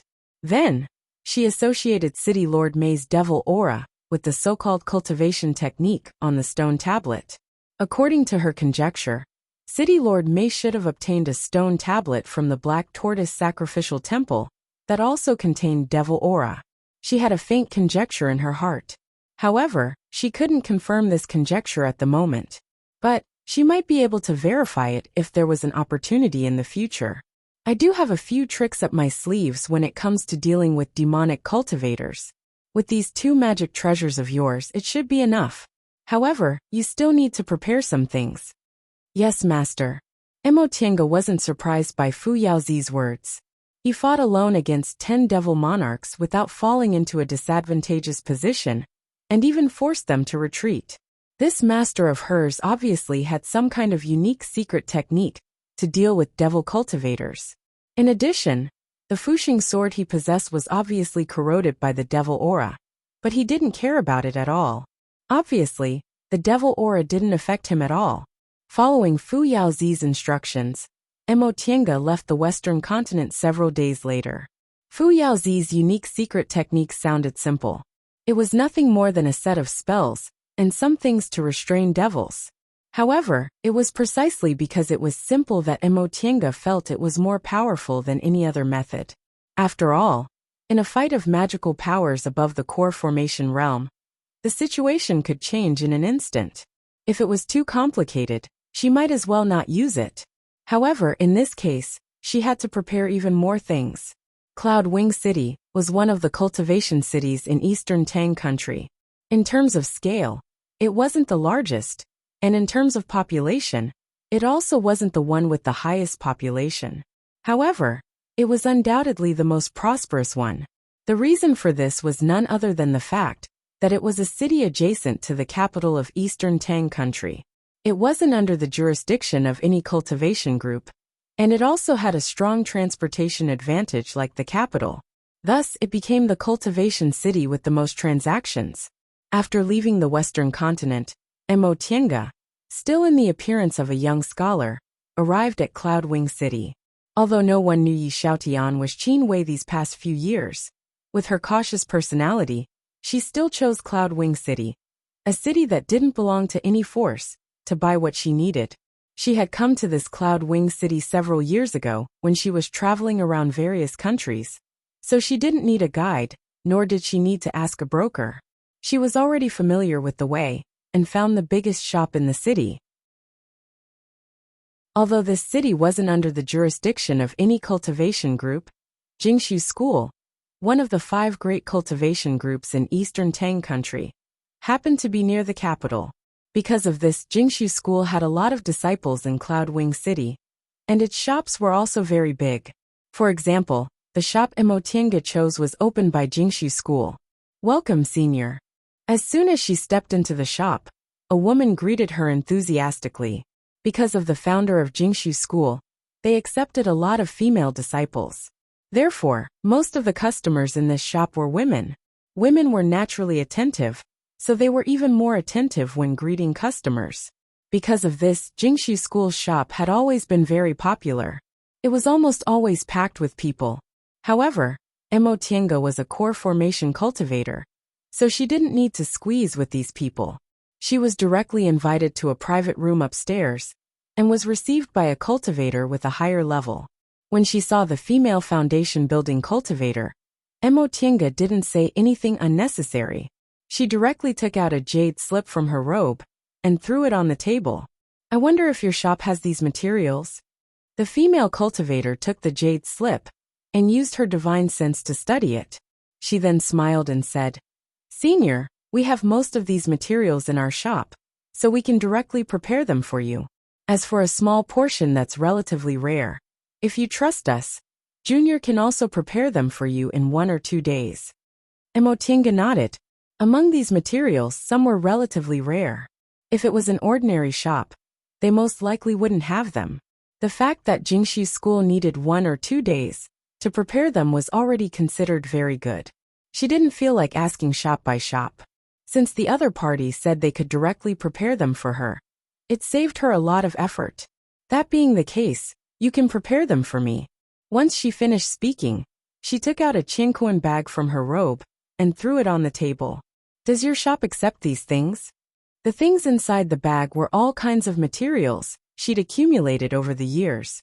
Some were collected by killing other cultivators, some were exchanged with others, and some were accidentally obtained by herself. Ever since she came to Yunzhong, the spirit stones she had on her had been used up. Coupled with the needs for her cultivation, she'd almost used up all her spirit stones. She might as well take these things out and exchange them for a large amount of spirit stones. Sure enough, when the female cultivator opened the Qinquan bag, she was shocked to see the mountainous pile of things inside. There were tool refining materials, spiritual plants, medicinal pills, magic tools, magic weapons, as well as many demonic beast corpses and beast cores. Some weren't worth much, but some were very valuable. Based on her years of experience in managing the shop, not only would these things offset the materials the senior wanted to buy, but there would also be a lot of surplus. She could also see that these miscellaneous things must have been collected by many cultivators. It seemed this senior looked kind, but his methods were extraordinary. Perhaps many cultivators had died in his hands. Thinking up to this point, the female cultivator didn't dare to be careless. She said respectfully, "Senior, the value of these things is astonishing. Junior can't handle them all by myself. Please give me some time." Emotienga also knew that if she took out so many things, it would take the other party a lot of time just to calculate the value. So she didn't express any displeasure. She just nodded and said, "Do what you need to do." "Yes, please wait a moment, Senior." This female cultivator was quite efficient. A moment later, she returned with the other two foundation building cultivators. In front of Emotienga, they counted the things in the Qingquan bag one by one, estimated their value, and made a list. The results shocked Emotienga. Originally, she didn't care much about these things. Most of them were obtained from other cultivators, and she had already put away some of the more precious items. Even so, the final result was still hundreds of thousands of spirit stones. Several 100,000 spirit stones. This was the amount of money she'd been paying Xianqing School for several decades. She just realized she'd used up all her spirit stones, so she had no choice but to exchange these things for spirit stones. She didn't expect them to be worth so much money. However, she forgot that ever since she built her foundation, she never lacked spirit stones. Everything she obtained was directly thrown into the Qingquan bag. After more than 100 years of accumulation, many a little makes an ocean, and it became a terrifying number. Senior, after spending most of the day calculating the items, the female cultivator, who called herself Lu Xiaoqing, handed the list to her. "This is the specific value. Please take a look, Senior." Emotienga took the animal skin paper and glanced at it several times. These people were quite capable. Not only did they calculate the value, but they also divided the items into categories, making it clear at a glance.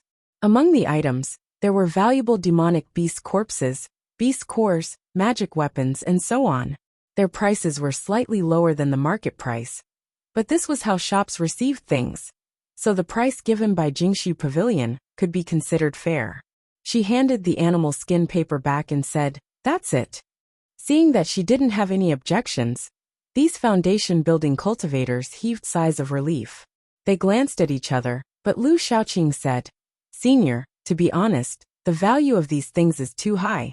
With Junior's authority, we can't transfer so many spirit stones in a short time. It just so happens that Senior wants to buy a lot of materials, so Juniors want to offset the cost and make up for the difference. However, because Senior needs time to purchase the things you need, we can't complete the transaction." The reason why Emotienga sold these things was to buy the materials on the jade slip. Besides, with her current cultivation level, she wasn't afraid they'd renege on their debt, so she said, "You just need to do it. I'll be staying at Yushi Restaurant in the next few days. When you're done, send the things to Yushi Restaurant." "Yes. Rest assured, Senior. If it's quick, it'll take 1 day. If it's slow, it'll take 2 days. Juniors will definitely do it for Senior." Emotienga nodded. Without saying anything more, she stood up and left Jingshu Pavilion. After she left, the 3 foundation building cultivators of Jingshu Pavilion didn't move. "Senior Marshal Sister Lu," one of the cultivators called out to Lu Xiaoqing with a hesitant expression. "This senior sold so many things. Should we report this to the steward's hall?" Lu Xiaoqing stared at the place where Emotienga disappeared. She was silent for a long time before she finally said, "No need to make a fuss.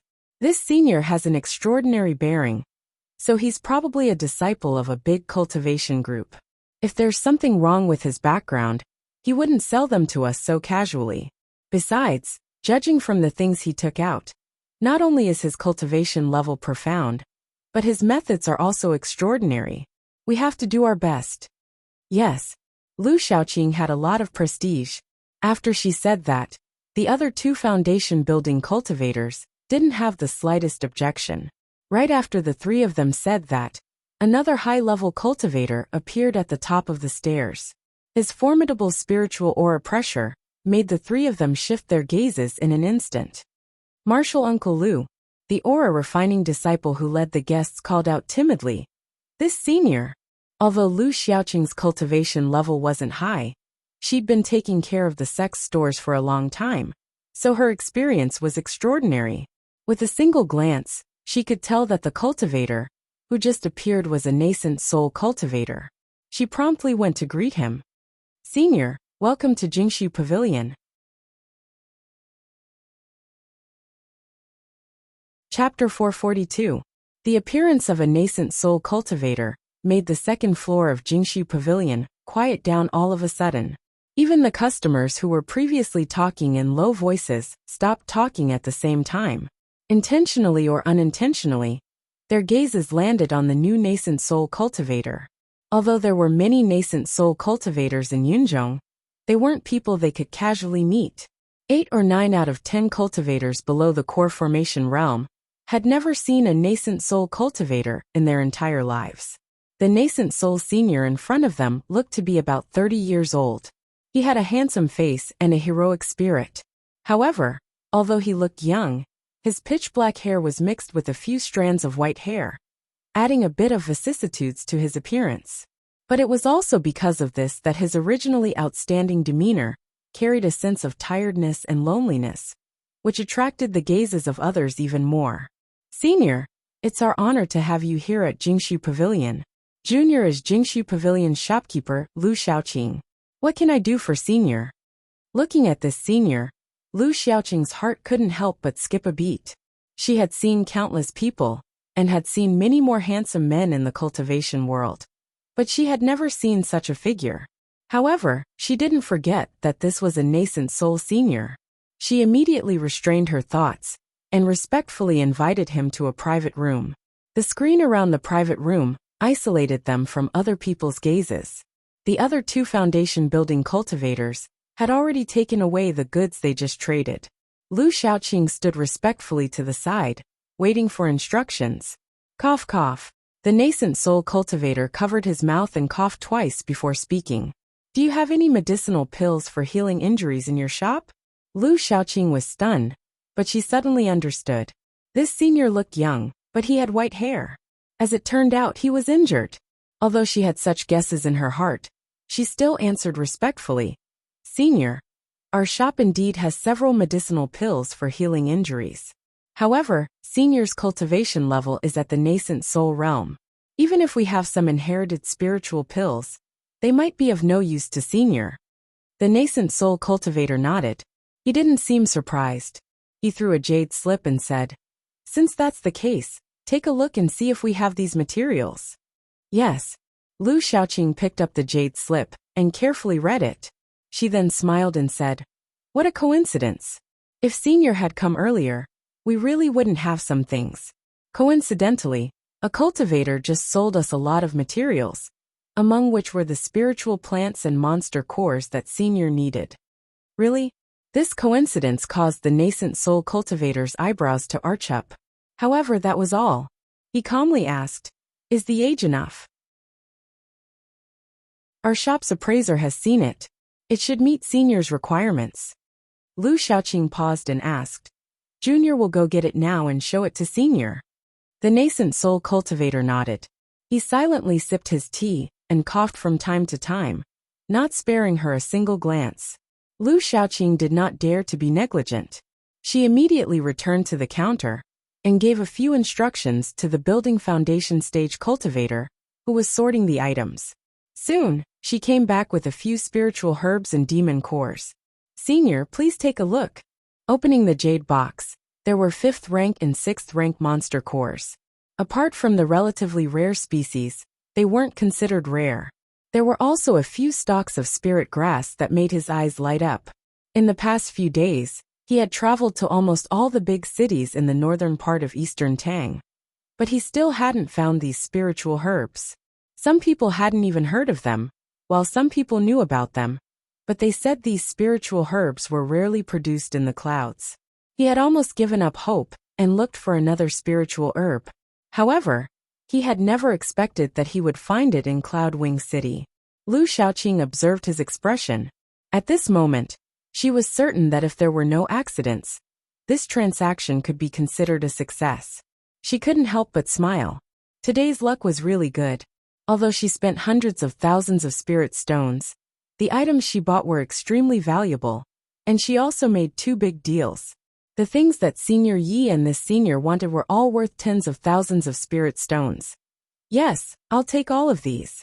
While she was meditating, the nascent soul cultivator put down the spiritual herbs in his hand and spoke.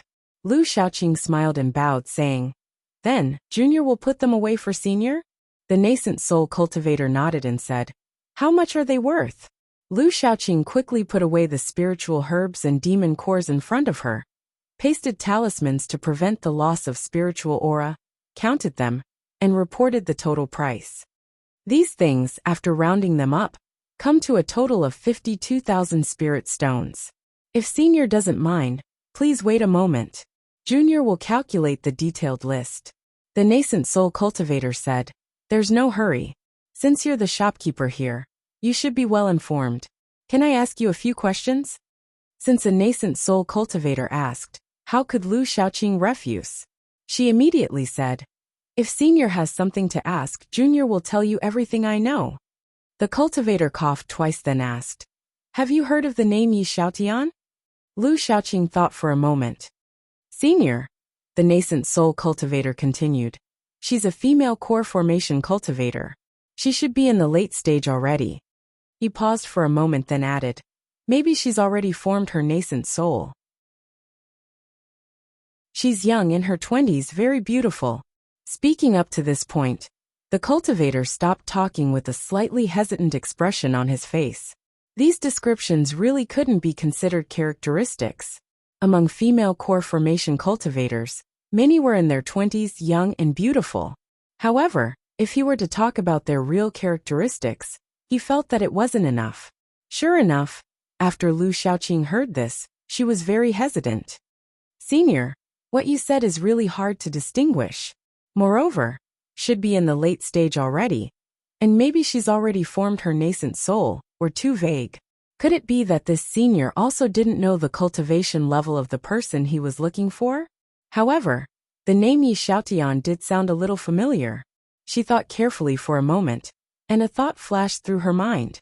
She then furrowed her brows in suspicion. After pondering for a moment, she finally said, "Senior, Junior has never seen the female core formation cultivator you're talking about. However, Junior has heard of the name Yi Xiaotian." "Oh." The nascent soul cultivator raised his brows and looked at her. "Go ahead." More than 10 years ago, Junior heard that there was a core formation martial uncle in the sect, who was on good terms with a core formation senior named Yi Xiaotian. That senior was very young, but his cultivation level was already in the late stage of the core formation realm. However, that senior was a male cultivator, not a female cultivator. After hearing this, the nascent soul cultivator remained silent. Lu Xiaoqing waited for a while, but he didn't say anything. She couldn't help but call out, "Senior?" Upon hearing her voice, the nascent soul cultivator finally asked, "Then do you know where he went later?" Lu Xiaoqing shook her head and said, "Junior doesn't know. I remember this matter only because Junior has been taking care of the shop for the sect for many years, so I've always paid attention to people and matters. If Senior wants to inquire about this Senior Ye's whereabouts, Junior can report to the sect on Senior's behalf." Upon hearing this, the cultivator nodded and said, "You can settle the bill for me first." "Yes."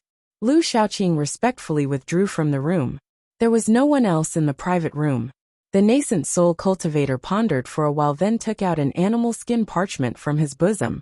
There was a drawing of a young woman on the polished animal skin parchment. He was familiar with her appearance, but he'd never heard of her name. Qingwei. "Tinga, I know it's you, but the people in Yunzhong said Qingwei has been missing for more than 10 years. Where am I supposed to find you?" After leaving Jingshu School's shop, She didn't immediately go to Yushi building to rest. Instead, she found another tool refining shop and entered it. Half a day later, she came out of the tool refining shop and spent a large amount of spirit stones. During her years in she found a stock of black iron core wood. If it was made into a boat, it was said to be able to withstand the gales and huge waves on the sea. Since she was going to returning ruins sea this time, she decided to refine this black iron core wood into a magic weapon first to increase her chances of success. However, her own tool refining technique really wasn't good enough, so she thought it would be better to ask someone else to refine it for her. Yunjong was so big, so it wasn't difficult to find a tool refining master who could refine magic weapons. After all, black iron core wood was rare, so she couldn't afford to waste it. Fortunately, when she passed by Uni City in the past, she heard that there were several tool refining shops with good craftsmanship in the city. She found one with the best reputation and entrusted this matter to him. After that, she took care of some miscellaneous matters before returning to Yushi building and asking for a quiet courtyard to stay. She meditated and adjusted her breath while waiting for news. She hadn't been to Eastern Tang country for nearly 10 years. When she was talking to the shopkeeper of Yushi building just now, she heard an interesting piece of news. The three major righteous sects had jointly announced to the world that the real Fuxing sword had appeared, and they invited the owner of the Heavenly Devil Pagoda to gather in returning ruins sea to discuss this important matter. As soon as she heard this news, Mo Tiange couldn't help but laugh. If it was before, she might have really suspected that the Fuxing sword in her hand was fake. However, she had triggered the restriction in the Fuxing sword and was personally taught by Fu Yaozi, so it was needless to say whether the Fuxing sword was real or fake. Presumably, the three major righteous sects deliberately released this news to attract Qinwei to show up. This plan wasn't brilliant, but it was profitable. If Qinwei was really still in Yunzhong, she would most likely not be able to resist verifying it. After Fu Yaozi heard this, he said contemptuously, "A bunch of idiots. Even if the Fuxing sword fell into their hands, so what? Can they still find someone who can make the Fuxing sword recognize a master?" This was the first time Mo Tiange heard Fu Yaozi talk about others in such a tone. This master of hers had a good temper and had always been a modest gentleman. However, when it came to his Fuxing sword, he couldn't help it. Mo Tiange already knew that the 5 sacred objects needed to recognize a master before they could be used. The 3 major cultivation groups were in a hurry to find the Fuxing sword. Perhaps they already found a master for the 3 sacred objects in their hands? However, this matter couldn't be blamed on the cultivators of the 3 major cultivation groups. They didn't know that the Fuxing sword had already recognized a master. Most likely, they just wanted to get the Fuxing sword and quickly find a suitable master. The people of Jingshu Pavilion acted very quickly. The next day they delivered the items and spirit stones. After Mo Tiange checked them, the money and goods were settled. Several days later, after wasting more than half of the black iron core wood in the tool refining shop, they finally made a magic weapon. This magic weapon was named the 10,000 Miles Solitary Boat by the tool refining master. Although this name was very vulgar, Mo Tiange was too lazy to object. It didn't matter what it was called. What was important was that this magic weapon could really withstand the strong gales and huge waves in the sea. After getting the 10,000 Miles Solitary Boat and paying the accommodation fee, Mo Tiange didn't stay any longer and set off for returning ruins sea. Several days later, at the end of the month, Lu Xiaoqing delivered a batch of rare treasures to Jingshu School according to the rules. Coincidentally, she met the nascent soul senior who went to Jingshu School to inquire about Yi Xiaotian, and was left behind by the school's nascent soul grandmaster. When this nascent soul senior saw a bottle of medicinal pills, his gaze was immediately attracted. Jingshu School's head grand supreme elder, progenitor Miaoing, noticed his expression and asked with a smile, "Fellow Taoist Qin, is there something you're interested in here?" The nascent soul cultivator surnamed Qin was still staring at the bottle of medicinal pills. He asked, "Fellow Taoist Miaoing, you don't mind if I take a look, right?" "Of course. It's not like it's anything good. If fellow Taoist Qin takes a fancy to it, you can just take it, progenitor Miaoing said with a smile. Although these things were precious, they were nothing to a nascent soul cultivator. If she could use this chance to befriend a powerful middle-stage nascent soul cultivator, it would definitely be worth it. After getting permission, the cultivator surnamed Qin raised his hand, and the jade bottle automatically flew into his hand. He carefully examined the jade bottle. It seemed like this was the real treasure. Finally, he opened the bottle and sniffed the medicinal pills inside. Immortal wind dew, he muttered to himself. In the next moment, he raised his head and looked at Lu Shaoqing with a sharp gaze. Junior, where did you get this medicinal pill? Lu Shaoqing was startled by his gaze and hastily answered. A cultivator sold it to Jingshu School. Oh, that cultivator seems to have quite the affinity with Senior.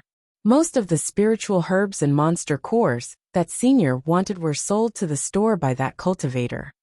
When he heard this, his expression changed and he asked again. What's his name? What's his cultivation level? What does he look like? When did he sell it to the store? Where did he go? After hearing this series of questions, Lu Shaoqing didn't dare to neglect and answered one by one. Junior only knows that his surname is Yi. He's a core formation realm male cultivator, with the appearance of a young scholar. On the day that Senior came to the store, this Senior Yi came to sell a large amount of materials, just right after Senior came. As for where he went, Junior doesn't know. A young scholar with the surname Yi was exactly the same as the Yi Xiaotian that others said. He took a deep breath, stood up and cupped his hands towards progenitor Miaoing. Fellow Taoist Miaoing, I'm afraid the person I'm looking for has already appeared. Thank you for your hospitality these past few days. I'll take my leave first.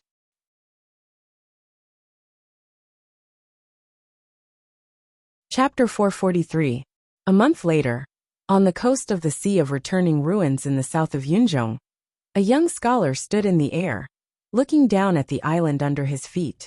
The island wasn't big, only dozens of miles in circumference. Looking down from above, it looked like a green leaf, so it was called One Leaf Island. In terms of scale, One Leaf Island was pitifully small. Any town or city in eastern Tang had a bigger market than it. But in terms of scale, there was no market in Yunzhong that had a higher standard than One Leaf Island. On this island, core formation cultivators could be seen everywhere, and nascent soul cultivators often showed up. Even the merchants who took care of the shops were cultivators above the foundation building realm. The reason why there were so many high-grade cultivators gathered on this small island with very ordinary spiritual qi was due to its perfect geographical location. Cultivators in Yunzhong usually went to two places to hunt demonic beasts. One was the North Sea in the north, and the other was the Sea of Returning Ruins in the south. In the North Sea, there happened to be a large island called North Pole Island. There were countless demonic beasts around it, ranging from low to high level, so a large number of aura refining and core formation cultivators gathered on North Pole Island to hunt beasts for a living, forming a huge beast core market. But the Sea of Returning Ruins was different. Its beast market wasn't big, and compared to North Pole Island, it was pitifully small. However, it was more famous among high-level cultivators than North Pole Island. This was because the sea beasts in the Sea of Returning Ruins were mostly in the 5th rank and above, and the corpses and beast cores produced by these demonic beasts were exactly what cultivators above the core formation realm needed. One Leaf Island happened to be located at an estuary of the Sea of Returning Ruins, so its location was excellent. Over time, cultivators who came to the Sea of Returning Ruins to hunt beasts formed a small but high-end beast market there. Mo Tiange stood in the air for a while, then asked, Master, do you want to stay here? I'm afraid those late nascent soul cultivators are all gathered here, right? The Fuxing sword let out a soft cry, and Fu Yaozi's voice came. Go. You've made the Fuxing sword recognize you as its master. With me here, those cultivators can't do anything to you no matter how high their cultivation levels are. Mo Tiange hesitated for a moment, then believed him. After living together for several years, she and Fu Yaozi had developed a true master-disciple relationship. She believed that her master wouldn't be wrong. He landed at the edge of the one-leaf island and registered himself at the entrance of the town under the name Yi Xiaotian.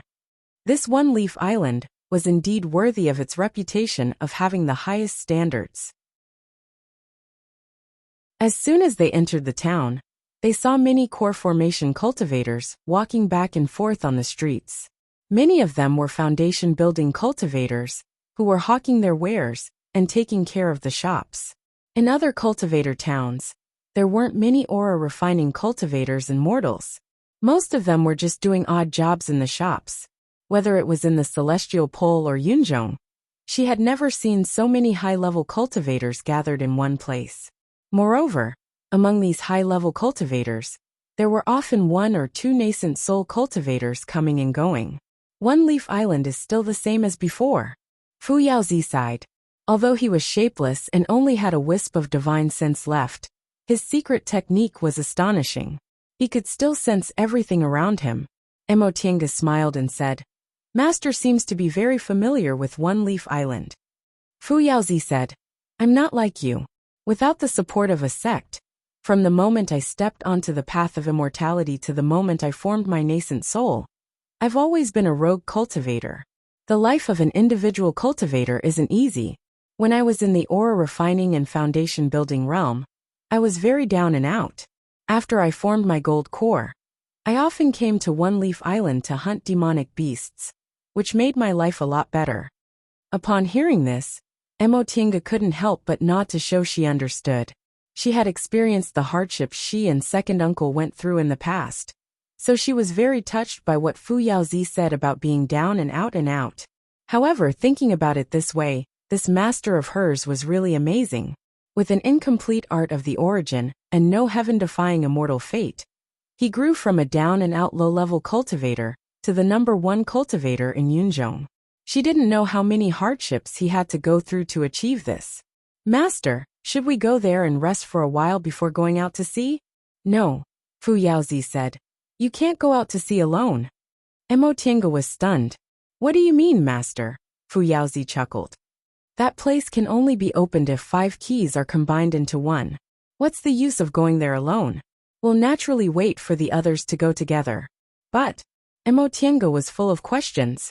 Even if her master was giving her ideas behind the scenes, she was only a core formation cultivator in the end. How could she compete with those late-stage nascent soul cultivators? Once the secret place was opened, not to mention benefits, she'd probably be eaten until not even her bones were left. "Don't worry," Fu Yaozi said faintly. "Master naturally won't let you suffer any losses." "Master, I can't not worry," Emotinga admitted calmly. "Although I have the Fuxing sword in my hand and master as my backing, I'm only one person in the end. They also have holy objects in their hands. Not only are they powerful, but the forces behind them are also astonishing." Fu Yaozi smiled. "It's useless even if they have holy objects." "Huh. Why?" Emotinga was puzzled. Fu Yaozi said, "To tell you the truth, among the so-called 5 saints, the other 4 have disciples to pass on their inheritance to, but Master doesn't. Therefore, when Master sealed my divine sense, I did something. As for the other 4, I only sealed their divine sense and part of their secret technique. If a disciple obtained the key and passed on the secret technique to them, their divine sense would dissipate. Only Master's divine sense could exist for a long time." Emotinga once witnessed Wanderer Ziwei's method and was left an imprint in her sea of knowledge. Wanderer Ziwei was so talented that he sealed his divine sense for thousands of years. Even after being triggered, his divine sense wouldn't dissipate and could even continue to exist. Therefore, she never doubted Fu Yaozi's method of sealing divine sense. After all, he was the legendary #1 person in Yunzhong. As for the other members of the 5 saints, she also thought the same. They were called the 5 saints. So even if the others were a bit weaker than her master, they shouldn't be too much weaker. Now that she heard Fu Yaozi's words, she realized her master's skill was a notch higher. With this thought in mind, Emotinga suddenly realized something inside. "Master, you're not as honest as you look. What are you talking about?" Fu Yaozi reprimanded. "Although I consider myself an upright and above-board person, I'm not a person without schemes. Yes, from an individual cultivator without any foundation to the #1 cultivator in Yunzhong. No one could surpass him for more than 100,000 years. How could this master of hers be completely upright and pure? With this thought, she felt a lot more at ease. Now that she was relieved, she also became interested in the market square of this one-leaf island. Just as she was about to take a stroll, she suddenly felt a powerful divine sense stopping on her. She immediately looked up and saw a cultivator in his 50s, sitting by the window on the second floor of a restaurant. He was dressed like a wealthy man from the secular world, and was staring at her with a sharp gaze. This person's spiritual aura pressure was strong, but he was a nascent soul cultivator. For a moment, Mo Tinga couldn't figure out what this cultivator meant, but she had Fu Yaozi by her side, so she didn't show any fear. Instead, she smiled at him, and cupped her hands to show her respect to this senior. The cultivator was stunned for a moment, as if he didn't expect she would act like this. Soon after, both his divine sense and his gaze moved away from her. Mo Tinga heaved a sigh of relief, and continued to stroll around the market. It didn't matter whether this person noticed her illusion or something else. In any case, she'd already arrived at the Sea of Returning Ruins. It was only a matter of time before she came into contact with those top nascent soul cultivators in Yunzhong. Brother Nan, you're on the second floor of the restaurant. A young Taoist sitting across from the cultivator looked at him with a smile and a hint of confusion in his eyes. The male cultivator called Brother Nan stroked his grizzled beard and said, "It's nothing. I just happened to discover that this junior is a bit unusual." Oh. The young Taoist turned his head to look outside the window. People were coming and going, but that core formation cultivator was already gone. What's unusual about him? This person has a powerful divine sense fluctuation. Moreover, I only glanced at him for a moment, but he immediately noticed me. Is that so? The young Taoist swept his gaze across the street and said with a meaningful smile, "Recently, One Leaf Island has been really lively. Not only did all those old monsters come into being, but the juniors in the core formation realm are also so outstanding." The cultivator surnamed Nen also smiled. He leisurely held his wine cup and took a sip. "Brother Rui, based on our many years of friendship, how about you give me a hint? What's your 5 Elements Valley planning to do this time?" A hint. The young Taoist rubbed his nose and looked at the person in front of him with a faint smile. "What's there to be a hint? Our 5 Elements Valley's strength is inferior. We're just here to watch the fun and take advantage of the situation. On the other hand, Brother Nan, your Danxia sect brought a lot of people this time." Ha! The cultivator surnamed Nan laughed self-deprecatingly. "Taoist Brother Rui, I might as well tell you the truth. Everyone knows the situation of our Dawning Pill sect. We really want to seize this opportunity. However, wanting is one thing, but I'm powerless." The cultivator surnamed Nan's words made the young Taoist feel sad. He sighed and said, "Isn't that right? Among the 5 great Tao cultivation groups, our 2 groups are the weakest. But at this time, the 5 holy relics unexpectedly appeared, and our strength is inferior. I really don't know if we're lucky or not." Yuan Mu and the others invited us here. On the surface, they said we're all fellow Taoists and we don't dare to hog it for ourselves. But in reality, the cultivator surnamed Nan sneered. They have the holy relics in their hands, and their strength far surpasses us, middle-stage nascent soul cultivators. We're just here to go through the motions. The young Taoist smiled while holding his cup. "Brother Nan, could it be that you still can't get over it? Who told you and I to be weaker than others, and our luck to be worse? If we advanced to the late stage of the nascent soul realm, even if we didn't obtain the holy relics, we could still compete with Yuan Mu and the others. Unfortunately, after so many years, you and I are still stuck at this bottleneck and can't advance. Naturally, we can only accept our fate." How could the cultivator surnamed Nen not understand this reasoning? In the end, he just sighed and said nothing. At this time, Mo Tiange was strolling in a tea house, listening to other people's gossip with great interest. The matter of the 5 saints was now a hot topic in Yunzhong. A large number of high-level cultivators gathered on One Leaf Island, and it happened to be the location of the incident, so it was naturally even more popular. During the past month, Emotienga had been traveling cautiously, but she didn't know this matter was actually this popular. As it turned out, in addition to the owner of the Heavenly Devil Tower, the three great sects also invited nascent soul cultivators from various big forces. Nominally, the things left behind by the five saints were the Commonwealth of Yunzhong, so the three great sects didn't dare to hog it for themselves. Therefore, after the mysterious space was opened, all nascent soul cultivators could enter and explore it. But was that really the case? Emotienga didn't need to think to know the real reason. Now the matter of the five saints had spread throughout Yunzhong, and it was no longer a secret only a few high-level cultivators knew. If the three great sects hoarded it for themselves, no matter how powerful they were, they wouldn't be able to withstand the joint attack of others. That being the case, they might as well share some of the benefits with others. In any case, they had the most important holy relics in their hands, and were the strongest, so they would still get the biggest benefits in the end. But even though the nascent soul cultivators understood this reason, they still rushed to One Leaf Island like a flock of ducks.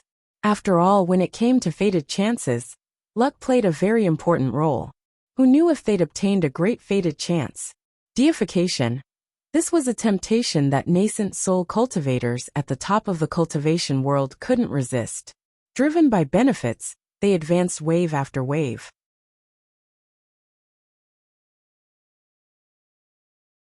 Chapter 444. In just a few days, there were more and more nascent soul cultivators on One Leaf Island. Nascent soul cultivators who used to only see one or two nascent soul cultivators swaggered through the market square now, and many of them were in the middle stage or higher. This gave Emotienga more pleasure. She asked for a room facing the street in an inn. When she had nothing to do, she leaned against the window and counted the nascent soul cultivators passing by. She discussed with Fu Yaozi with great interest their cultivation levels, sex, and approximate cultivation techniques. This rare childishness unexpectedly aroused Fu Yaozi's interest, and he enthusiastically discussed with her every day. In the beginning, Emotienga thought her master had been trapped inside the Fuxing sword for too long, so she was very interested in everything in the world. Later on, she slowly realized her master was deliberately cultivating her judgment. She was secretly moved when she realized this. Although she called Fu Yaozi master, deep in her heart, the closest master to her was Lord Taoist Jinghe. A few years couldn't compare to a few decades. However, Fu Yaozi's unreserved and careful teaching slowly made her feel reluctant. Every time she thought her master's divine sense might dissipate soon and leave her forever, she felt sad. Of course, this sadness was quickly suppressed. She knew from the beginning that that day would come, so she was mentally prepared. At the same time, she began to practice the technique to restrain devil cultivators. This law formula was obtained by Fu Yaozi from an ancient cultivator's cave dwelling. It was extremely suitable for those who practiced the primordial chaos cultivation method to cultivate. With Fu Yaozi's personal guidance, she was able to avoid any detours and cultivate at a rapid pace. Soon she saw results. As for the things she bought in Cloudwing City, she used them one by one, either to refine magic weapons, to concoct medicinal pills, or to make formations. During this process, Fu Yaozi was dismissive of her tool refining level, expressing his disdain. Unfortunately, Emotienga didn't feel embarrassed at all.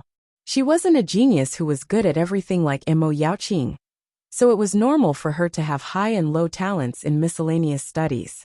Although she wasn't good at tool refining, her attainments in pill concocting and formations weren't something ordinary people could achieve. What Emotienga found interesting was that as the number of high-level cultivators on One Leaf Island increased, the number of spies in the market square also increased. Most of these spies were paying attention to core formation cultivators who entered the island for the first time.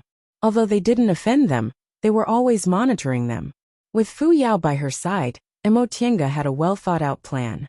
She just pretended she didn't see these informants and continued living her leisurely life. While she was passing her days leisurely, The most important figures of One Leaf Island finally arrived. In the center of One Leaf Island, there was a short peak. It was the place with the densest spirit chi on the island. Although this bit of spirit chi was not worth mentioning, compared to the spirit chi of the major sects, it was still divided up by the major factions and built into branches. This short peak was located in the center of the market. Although there were guards on normal days, there were still people coming and going. Only these few days, there were layers of restrictions, and no one was allowed to enter. However, the cultivators of One Leaf Island and the disciples of the major sects did not dare to object, because they knew that the top nascent soul cultivators in Yinzhong were gathered in the branch hall. Welcome Grandmasters, martial uncles, to One Leaf Island. Several cultivators slowly walked into the branch hall of Juyin sect amid the shouts of Juyin sect's disciples. No need to be so polite. Get up. Master Taoist Yuanmu, who was walking at the front, waved his hand casually. Thank you, martial uncles. The branch head, a core formation cultivator from Juyin sect, stood up. He was about to step forward and report to the nascent soul martial uncles, so that he could leave a good impression on them and fight for a better future for himself. Senior martial brother, the martial uncles are tired, so you don't have to trouble yourselves. Just receive them the way you prepared them. If there are any problems, we'll naturally send someone to inform you. A young cultivator behind the nascent soul Grand Supreme Elder stopped him and said gently. This person was in the late stage of the core formation realm. He had a young face and a kind attitude, but there was an unquestionable decisiveness in his words. The branch head immediately recognized this person as Ling Yunha, the sect leader of Juyin sect and the young master of Ling clan. He didn't ask any more questions and cupped his hands in response. Yes, sect leader. However, he looked a little disappointed. Ling Yunha smiled and said, Senior martial brother, don't worry. If you do things well, the martial uncles will know what to do. Originally, the branch heads of each branch were only in the foundation building realm, but One Leaf Island's situation was special, so they used core formation cultivators. Being a branch head on One Leaf Island wasn't a difficult job, because there weren't any high-level cultivators pressuring them, and they could also fish for some benefits nearby. However, for core formation cultivators, the spirit veins on One Leaf Island were really lacking, and they couldn't focus on cultivation like they did in the sect. The gains didn't make up for the losses. Therefore, the branch leaders of the One Leaf Island were mostly old cultivators in the core formation stage, who did not have any background. Now that they had such a grand event, they all wanted to show their faces in front of the grand elders in the nascent soul stage and win their favor, so that they could be transferred back to the headquarters and get some benefits. That was what this branch head was thinking, but unfortunately, he was interrupted by Ling Yunha. He was still feeling unhappy, but when he heard what Ling Yunha said and thought about how Ling Yunha, the sect head, comforted him like this, he felt much better. Thus he politely agreed and went to do his work. After all the unrelated people left, Master Taoist Yuanmu asked, Brat, where's the person you arranged? He didn't mention his name, but everyone knew this was what the nascent soul ancestors called Ling Yunha. Ling Yunha stepped forward and said, Martial Uncle Yuanmu, please wait a moment. Martial Nephew has already informed him to come. Master Taoist Yuanmu nodded. Without saying anything else, he turned around and started chatting with his junior martial brothers. Before long, a foundation-building cultivator walked in respectfully. Disciple Ling Yishuan greets Grandmasters. Master Taoist Yuanmu was a bit surprised to see this person. He didn't expect the person Ling Yunha sent to handle such an important matter would actually be a foundation-building cultivator. However, this Ling brat had always handled matters appropriately, so he didn't think too much about it. He raised his hand and said, No need to be so polite. When Ling Yishuan stood up, Ling Yunha asked, Shaoshun, how's the matter going? Ling Yishuan respectfully lowered his head. He then took out a jade slip from his robe and answered, Reporting to Grandmasters and Martial Uncles, this is the list of core formation cultivators who recently came to One Leaf Island. Disciple has already ordered people to investigate them. Ling Yunhe took the jade slip then presented it to the nascent soul elders. The nascent soul elders looked at it one by one before returning it to him. Ling Yunhe looked through it then asked, "Did you personally check on all these people?" Reporting to martial uncle sect head, disciple has. The movements of all suspicious people are all within my grasp, so I can invite them at any time. Ling Yunhe nodded with satisfaction then turned around to report to the several elders in the hall. "Martial uncles, should we immediately invite them?" Master Taoist Yuanmu didn't answer. Instead, he glanced at his junior martial brothers. Ling Xiyu showed a faint smile then said, "It's better to do it sooner rather than later." Master Taoist Yuanmu nodded then glanced at Ling Yunhe. Ling Yunhe understood, and left the branch hall with Ling Yishuan. After she finished cultivating for the day, Emo Tiange went out for a stroll. She exchanged a large number of spirit stones from Cloudwing City. And One Leaf Island was the most high-end market in Yunzhong, targeting core formation cultivators. How could she let go of this opportunity? When she was free, she went out for a walk and bought some precious things, which might come in handy in the future. Even if she didn't have any use for them, it would still be good to bring them back to the celestial pole. After she finished strolling in the market, she returned to the inn. Before she entered her room, the Fuxing sword on her back suddenly let out a cry. Fu Yao's voice rang in her head. "Someone's here." Emo Tiange smiled but didn't mind. In the market square, although everyone wouldn't casually use their divine sense, it wasn't to the point where she didn't notice there was someone in her room. It was just that this was within her expectations. So many geniuses came looking for us, but their movements are too slow. Fu Yao smiled bitterly and said, "Why don't you say your illusory transformation technique is too brilliant? Even nascent soul cultivators have to be in the middle stage before they can discover the abnormality. Even those with weak divine senses can't do it." In fact, although Nie Wushang's illusory transformation technique was brilliant, it wasn't to this extent. The reason why Emo Tiange could use it so effectively was because she had the spirit-concealing pendant. Facing her strange magic weapons, Fu Yao could only sigh in admiration. But the person's cultivation level doesn't seem high, Emo Tiange muttered as she pushed the door open. There were only 2 cultivators in the room, one sitting and one standing. One was in the core formation realm, and the other in the foundation building realm. They were actually acquaintances. Upon seeing her coming in, their gazes fell on her. Emo Tiange's eyes darted around, and immediately saw a jade disc-shaped magic weapon in one of their hands. As it turned out, they were able to see through her illusion, because they used their magic weapons. "Fellow Taoist Qin, long time no see." Ling Yunhe stood up and politely clasped his hands to greet her. Emo Tiange showed a faint smile, and withdrew her illusory transformation technique, revealing her original appearance. "It's indeed been a long time. Every time I wanted to look for fellow Taoist Ling, I was always hindered by mundane affairs. In the blink of an eye, it's been more than 50 years since we last met. Fellow Taoist Ling, how are you?" "Thank you for your concern, fellow Taoist Qin. I'm fine." Ling Yunhe's eyes flashed. He looked at her and couldn't help but say, "After so many years, fellow Taoist Qin's cultivation level has advanced so quickly. I really admire you. Fellow Taoist Ling isn't bad either. You're hindered by mundane affairs and you're involved in disputes, but you're still able to make such progress. It's really rare." Ling Yunhe forced a smile but didn't say anything. The atmosphere was a bit strange. In the past, although the two of them didn't have a deep friendship, they talked naturally. Today, however, it was a superficial smile that didn't reach his eyes. Emo Tiange didn't blame Ling Yunhe. She understood the current situation very well. No matter what kind of friendship she had with Ling Yunhe in the past, he was still the school head of Juyin sect.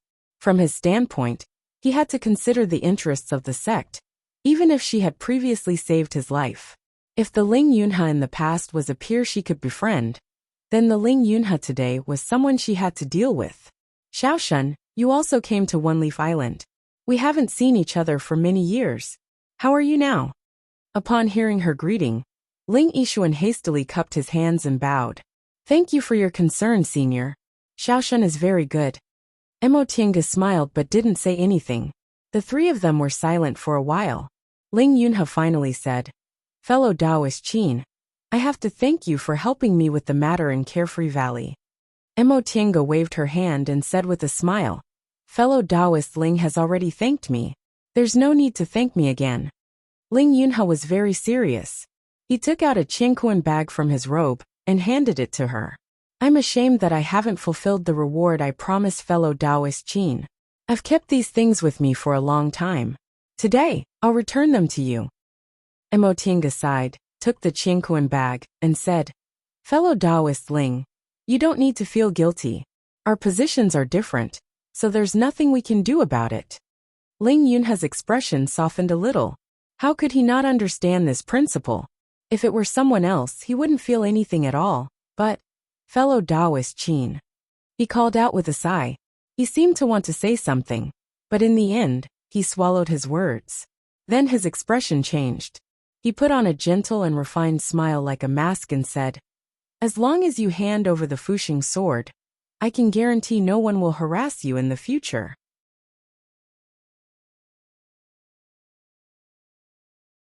Chapter 445. Emotinga looked very calm and had a smile on her face. She didn't show any anger or helplessness from being threatened. This made Ling Yunhe feel he seemed to have missed something important, but he couldn't figure it out no matter how hard he thought. "Fellow Taoist Ling," Emotinga said, "I'm sorry but I can't do it."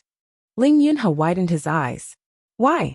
He thought she was a smart person and wouldn't refuse to hand over something she shouldn't covet, no matter how precious it was. Since she could hand over the inescapable net, why couldn't she hand over the Fuxing sword? He took a deep breath and advised her cautiously, "Fellow Taoist Qin, you have to think about it carefully. You're alone, so how can you fight against so many nascent soul cultivators? If you hand it over, I can talk to the ancestors and give you some benefits to compensate for your loss." Emotinga smiled then heaved a sigh. This time, although she was standing on the opposite side of Ling Yunhe, he still remembered their old friendship, which moved her a bit. "Fellow Taoist Ling, I can't hand it over because the Fuxing sword has recognized me as its master." Ling Yunhe stared at her for a long time before he found his voice again. "Recognized you as its master? You've made the Fuxing sword recognize you as its master?" "Yes." Emotinga looked at him calmly. "So take me to see those seniors. I think they'll be very happy to see me." After Juyan sect, the nascent soul cultivators of Yu Mountain Academy and Huayan Temple also arrived. In addition to Scholar Yu, there were also several nascent soul cultivators from Yu Mountain Academy and Baifu Mountain. Of course, most of these nascent soul cultivators were in the early stage. After all, it wasn't easy to advance after the nascent soul realm. In terms of numbers, the three groups had about the same number of nascent soul cultivators. But in terms of cultivation level, Juyan sect was undoubtedly the first. In addition to Master Taoist Yuan Mu, there was also an iron-faced Taoist, who was also in the late stage of the nascent soul realm. The others were all in the middle stage of the nascent soul realm. Realizing this, Scholar Yu and revered Wu Ming couldn't help but curse silently. That old man Yuan Mu was truly cunning. He had 2 late-stage cultivators and several mid-stage cultivators. On One Leaf Island, they were still the strongest faction, but they had left all their early-stage cultivators in the sect. If anything happened, they could preserve Juyan sect's chances of survival and prevent their foundations from being shaken. Unfortunately, even if they knew they couldn't change anything, the Juyan sect dared to do this because they were powerful enough and had enough nascent soul cultivators. If it were them, if they left all the early-stage cultivators in the sect, they would not be able to bring many of them out. "Mr. Yu, fellow Taoist Avidya, you finally arrived." Reverend Yuanmu brought all the nascent soul cultivators out to welcome them. Scholar Yu and revered Wu Ming returned the greeting, and the 3 parties only entered after exchanging pleasantries. After all the cultivators had taken their seats and exchanged greetings, Scholar Yu went straight to the point. "Fellow Taoist Yuan Mu, has the master of the Heavenly Devil Tower appeared?" Yuan Mu Jinren said, "There's news already. but we don't know his identity yet. That person sent a message saying that he will come as promised. That's good. Scholar Yu tapped the folding fan in his hand, looking rather pleased with himself. Revered Wu Ming smiled and said, Mr. Yu's foresight is truly marvelous. The matter regarding the Heavenly Devil Tower was indeed correct, but I wonder how's the Fuxing sword? Master Yuan Mu Jinren was about to shake his head when he suddenly sensed something with his divine sense. He frowned and said, We'll know in a moment. Standing outside the reception room of the Juyan Sect's branch hall, Ling Yunhe took a deep breath then looked at Mo Tiange. Fellow Taoist Qin, please. Mo Tiange smiled. She didn't stand on ceremony and took the lead to enter. Staring at her back, Ling Yunhe's expression was complicated, but he also followed her inside. As soon as she entered the reception room, countless gazes fell on her. Among them were 4 late-stage nascent soul cultivators, and about 10 middle-stage and early-stage cultivators. This was Mo Tiange's first time seeing so many nascent soul cultivators gathered in one place. These cultivators' powerful spiritual aura pressure enveloped her, either intentionally or unintentionally. If she was an ordinary core formation cultivator, under the gazes and spiritual aura pressure of so many nascent soul cultivators, she'd probably break out in a cold sweat and lose her will. However, she was already in the peak stage of the core formation realm, and her soul refining art was successful, so she wasn't afraid of the spiritual aura pressure of nascent soul cultivators. Of course, there were so many of them, and there were even quite a few late-stage nascent soul cultivators among them, so she still felt very uncomfortable. Celestial Pole Cultivator Mo Tiange greets seniors. She smiled and politely saluted everyone. Master Yuan Mu Jinren raised his eyebrows, and the others also looked surprised. Firstly, Mo Tiange's expression was so calm, as if she wasn't affected by the spiritual aura pressure at all. Secondly, the name she claimed wasn't Qin Wei, but Ling Yun's previous message said he'd brought Qin Wei back. Master Yuan Mu Jinren instantly regained his composure. No need to be so polite. Master Yuan Mu Jinren's gaze fell on Ling Yunhe, who also came in. He saw that Ling Yunhe also looked hesitant, but he still nodded at him. Master Yuan Mu Jinren now knew what was going on. He smiled at Mo Tiange and said, It seems this is little fellow Taoist's real origin and name. Since the other side was so friendly, Mo Tiange also smiled back.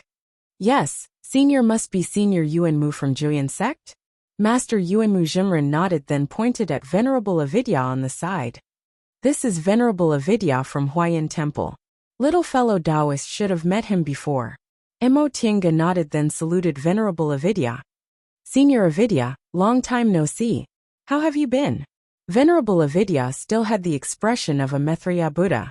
He put his palms together and saluted her. Thanks to little fellow Taoist, I've been living well. It's only been 10 years since we last met, but little fellow Taoist's cultivation level has advanced again. Congratulations. After they finished greeting each other, Master Yuanmu pointed at Scholar Yu on the side. This is Mr. Yu from Yu Mountain Academy. Mo Tiange couldn't help but find this young and refined teacher, Yu, somewhat similar to the young scholar she transformed into before. She couldn't help but feel interested, but she still politely saluted him. Greetings, Mr. Yu. Scholar Yu just nodded with a smile. He didn't return her salute nor did he answer. For a late-stage nascent soul cultivator, this was already considered very polite. Venerable Avidya was an exception. He was a Buddhist cultivator, so the principles he upheld were much gentler. Moreover, Venerable Avidya had always been amiable, so he returned the salute. Master Yuanmu Jinren picked up his teacup and took a sip. He didn't introduce her to the other cultivators, nor did he ask her to sit down. Mo Tiange also understood that in the eyes of these nascent soul seniors, she was only a core formation junior. Even if they were kind to her, they still didn't deserve too much courtesy. Therefore, she didn't care and just stood there calmly, letting others size her up. In any case, she was accompanied by Ling Yunhe. Oh, there were also 2 core formation cultivators present, and they were both her acquaintances, Jie Wu and Han Shizhi. Both of their cultivation levels had advanced, and their Jie Wu had already advanced to the middle stage. Han Shizhi, like her, had also reached the peak stage. Wasn't it said that only nascent soul cultivators participated in the Sea of Returning Ruins this time? Ling Yunhe was the sect head of Juyin sect, so it was reasonable for him to come and handle the matter. She didn't know much about Han Shizhi, but what about Jiewu? She remembered that Venerable Avidya's eldest disciple was Ju Xian, and Jiewu wasn't even his disciple. Thinking up to this point, a thought flashed in her mind. Could it be that the two of them were the masters of the other two holy objects? Before she had time to think about it, Master Taoist Yuanmu said, "Little fellow Taoist, are you from the celestial pole?" Emotinga's eyes brightened. "Senior also knows about the celestial pole?" Master Taoist Yuanmu said slowly. "I know a thing or two." He looked up and glanced at Emotinga meaningfully. "Little fellow Taoist, you're only a core formation cultivator, but you actually came to Yunzhong from the celestial pole. You're not simple." Based on what he said, this Master Taoist Yuanmu also knew that the journey from Yunzhong to the celestial pole was difficult. Thinking about it, there were also many high-level cultivators in the celestial pole who knew about Yunzhong. It was just that the South Sea was difficult to cross, so they didn't know about Yunzhong. Junior was just lucky, that's all. Hehe. Master Taoist Yuanmu didn't want to talk about this topic. In the next second, he stared at Emotinga with a fierce gaze, and his spiritual aura pressure rose sharply. "I heard little fellow Taoist isn't willing to hand over the Fuxing sword?" Under the deliberate spiritual aura pressure of a late-stage nascent soul cultivator, Emotinga was shaken even though she had a secret technique. However, she quickly recovered and said calmly, "Correct. Now that things have come to this, even if Junior hands over the Fuxing sword, it'll be useless to seniors." "Oh." Master Taoist Yuanmu withdrew his spiritual aura pressure and said faintly, "Little fellow Taoist, please tell me." Upon seeing his expression, Emotinga thought in her heart that this Master Taoist Yuanmu was worthy of being the real head of Juyin sect. Since he already knew she wasn't willing to hand over the Fuxing sword, Ling Yunhe must have told him the reason, but he insisted on listening to her say it in person. In this way, her momentum was stolen, and she was at a disadvantage. However, she didn't care. "I won't hide it from Senior. Junior has already recognized the Fuxing sword as its master, so I can't give it to Senior," Emotinga said faintly. Once she said that, Master Taoist Yuanmu didn't react, but the others were shocked. Venerable Avidya even opened his eyes. Only then did Emotinga realize that this Venerable Avidya wasn't blind. "Junior." Scholar Yu closed the folding fan in his hand and asked with a calm expression, "That Fuxing sword actually recognized you as its master?" "Correct." Emotinga stared at this late-stage nascent soul cultivator and said, "Junior not only recognized the Fuxing sword as its master, but I also obtained Senior Fu Yaozi's inheritance." Upon hearing this, the expression of Master Taoist Yuanmu, who had always been very calm, changed greatly. He glared at her and said, "You obtained Fu Yaozi's inheritance?" He said this very loudly. He indeed had the demeanor of a cultivator who had lost his vitality. But no one cared about it now, because everyone's reaction was the same as Master Taoist Yuanmu's. Emotinga, on the other hand, was in a very good mood. She ignored the many nascent soul cultivators' ugly expressions and said with a smile, "Correct. Speaking of which, Senior Fu Yaozi is worthy of being the #1 cultivator in Yunzhong. His divine sense has been sealed for several tens of thousands of years, but it actually still exists for so long. In the past few years, Junior obtained Senior Fu Yaozi's pointers and gained a lot." Clang. Emotinga keenly heard a light noise. Right after that, a nascent soul cultivator abruptly stood up with a magic weapon in his hand and shouted, "Senior Martial Brother Yuanmu, why are you being polite to this Junior? Does she, a mere core formation cultivator, want to take a share of our fated chances? I'd like to see what she can do if she loses her life." "Impudent!" Master Taoist Yuanmu shouted, glaring at that Juyin sect cultivator. "Do you think you can casually recognize a Five Saints item as its master?" The nascent soul cultivator was stunned after being reprimanded. "If we kill her, won't the Fuxing sword become a masterless item again? Idiot! Master Taoist Yuanmu couldn't care less about the fact that there were outsiders in front of him. He glared fiercely at that person and said, "Sit down." The nascent soul cultivator reluctantly sat down, but his ferocious gaze was still fixed on Emotienga. Emotienga, on the other hand, just smiled, looking completely unaffected. Hee. While the others were furious, revered Wu Ming laughed and said, "It seems little fellow Taoist came prepared. But I wonder if you have enough bargaining chips?" Emotienga's gaze wandered as she asked with a smile. The method to open the mysterious space, the specific path, the key points to pay attention to, and even the method to obtain the immortal fate. I wonder if that's enough.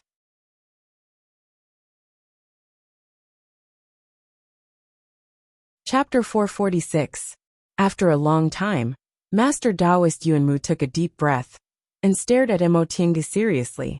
"Junior, other holy objects also have owners, and you're not the only one who knows how to open the mysterious space. As for the method to obtain the immortal fate you mentioned," he paused, and a hint of killing intent appeared on his originally kind and amiable face.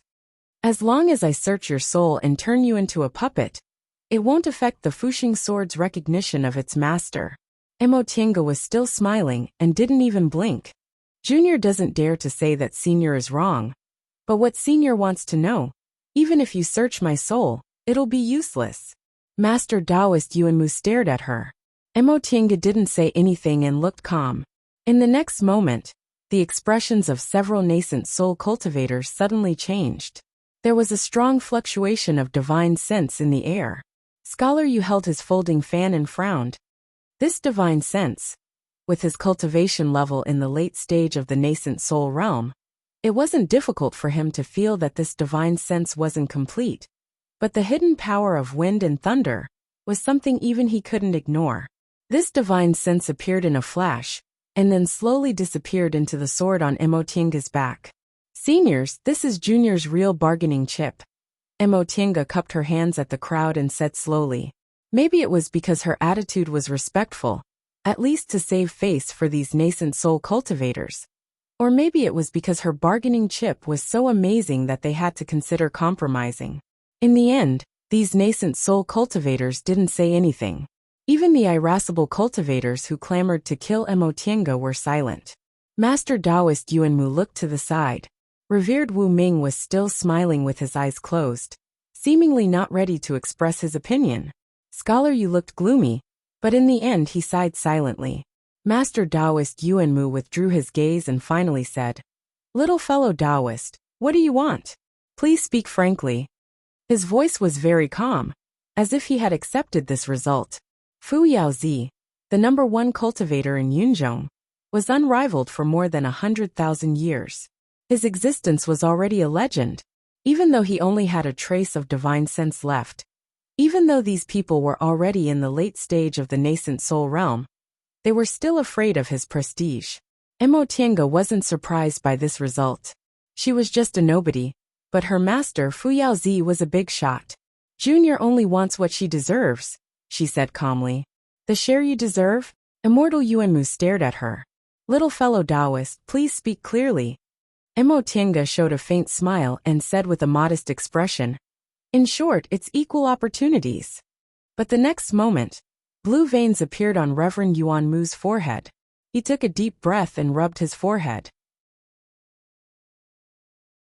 After cultivating to the late stage of the nascent soul stage, his state of mind should have been calm and tranquil.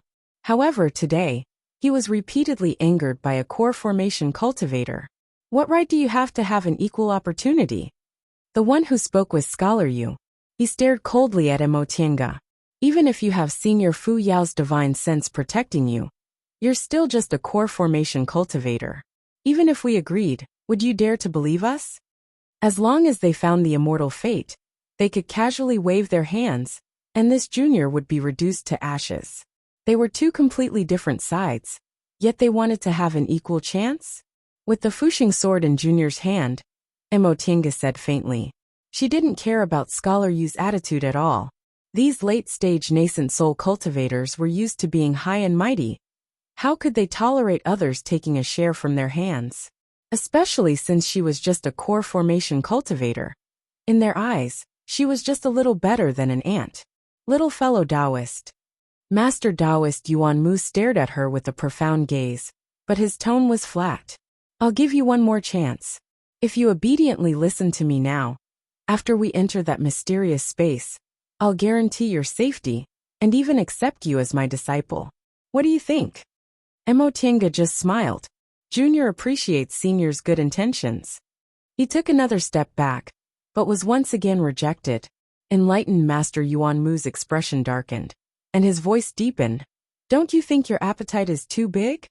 Emotienga said, 5 sacred objects, 1 for each of us. If Junior's appetite is really too big, what I want isn't an equal opportunity, but a 5th. After we enter that secret place, with Senior's abilities, you'll naturally obtain more things than Junior. Why do you want Junior to become a puppet and wait for Senior's alms? In the silence, Venerable Wu Ming finally spoke. Among the many nascent soul cultivators present, this late-stage nascent soul cultivator was the calmest. He still said with a smile, Fellow Taoist Yuan Mu, Mr. Yu, why don't we let this little fellow Taoist rest first? This matter can't be rushed. Emotienga's trump card had been revealed, and she had also put forward her request. What was left was how they would deal with her, so it was useless to keep her here. Master Taoist Yuan Mu thought for a while. Seeing that no one had any objections, he said, Yunhe, take this little fellow Taoist to rest. He didn't say anything polite to Emotienga, and didn't even glance at her. He was probably furious. Ling Yunhe answered respectfully, Yes, martial uncle. Then he cupped his hands towards Emotienga. Qin. Oh, fellow Taoist Emo, please. Emotienga smiled, and followed him out of the parlor. After walking with Ling Yunhe for a while, she finally heard him say, Fellow Taoist, you're really brave. You're not afraid at all in front of so many seniors. Emotienga just smiled. I have no other choice. Ling Yunhe was silent for a while, then suddenly said, Fellow Taoist Qin, do you not trust me? Emotienga was puzzled. What do you mean, fellow Taoist Ling? Ling Yunhe frowned and said, Although I'm only a core formation cultivator, I can still guarantee fellow Taoist Qin's safety. Emotienga was stunned. After thinking about it, she realized he misunderstood.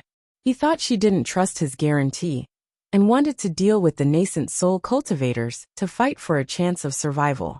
She shook her head and said, Fellow Taoist Ling, you don't need to think too much. I wasn't trying to be fierce just now, and what I said wasn't false. Really? Seeing how calm she looked, Ling Yunhe couldn't help but believe her. Was that really Senior Fu Yaozi? Emotienga just smiled and didn't answer. Instead, she asked about something else. Fellow Taoist Ling, I heard Juyan Sect's sacred object is the soul restraining bead. Is it the soul restraining bead we saw in Carefree Valley that year? No, Ling Yunhe said. The soul restraining bead I had back then was an imitation refined by one of my Ling clan's ancestors, based on the real soul restraining bead. However, its appearance and divine power are almost the same. Oh, no wonder Ling Yunhe could also obtain the soul restraining bead back then. It turned out it wasn't the real one. Then is fellow Taoist Ling the person chosen by the real soul restraining bead as its master? When Ling Yunhe heard this, he stopped in his tracks and turned to look at her. Emotienga smiled. I'm just guessing. If it's inconvenient, fellow Taoist Ling doesn't need to answer. Ling Yunhe turned back and continued to lead the way. Fellow Taoist Qin's guess is correct. The person chosen by the soul restraining bead is indeed me. Oh, Emotienga nodded. Then the people chosen by the inescapable net and nameless list are Jiewu and Han Shizhi? Ling Yunhe smiled. Correct. Otherwise, how could core formation cultivators like us participate in such a grand meeting? Emotienga furrowed her brows and thought to herself, the 3 of them plus me are all in the core formation realm. She suddenly had an idea. She used her divine sense to communicate with Fu Yaozi. Master, is there some secret behind this? Hehe. Fu Yaozi's voice rang in her mind.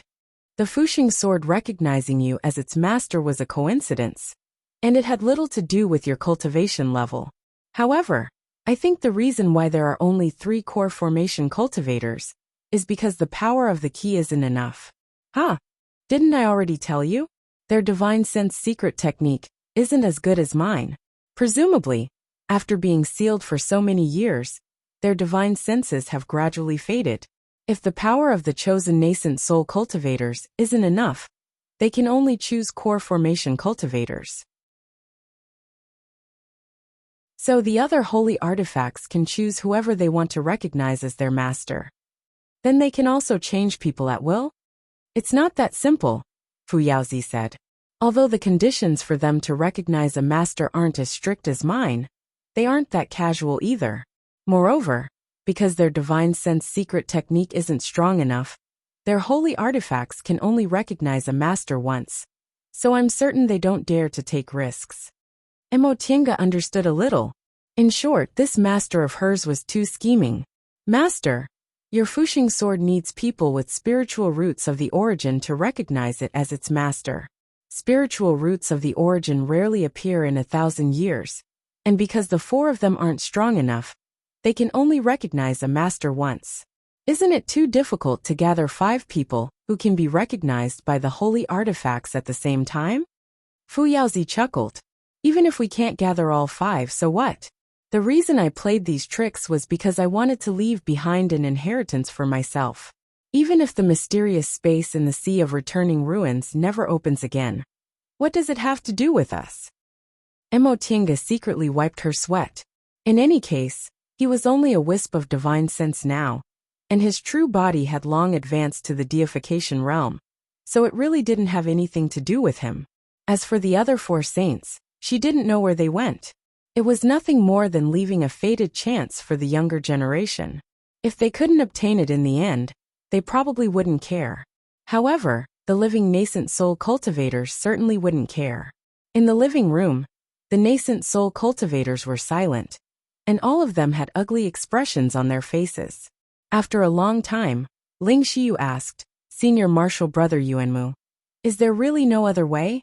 Although Senior Fu Yaozi is the #1 cultivator in Yunzhong, he's still a person from 100,000 years ago, and now, he only has a bit of divine sense left. Master Taoist Yuanmu held his teacup and didn't move for a long time. At that moment he sighed and said, how could it be that simple? Only now do I realize that Fu Yaozi is really much stronger than the founder. Someone was confused. What does Brother Taoist Yuanmu mean? His Fuxing sword is a holy artifact, but we also have holy artifacts in our hands. Can't we fight against him? Scholar Yu tapped the folding fan in his hand and said, our 3 groups have chosen to cooperate. Everyone present is the elite of our 3 groups.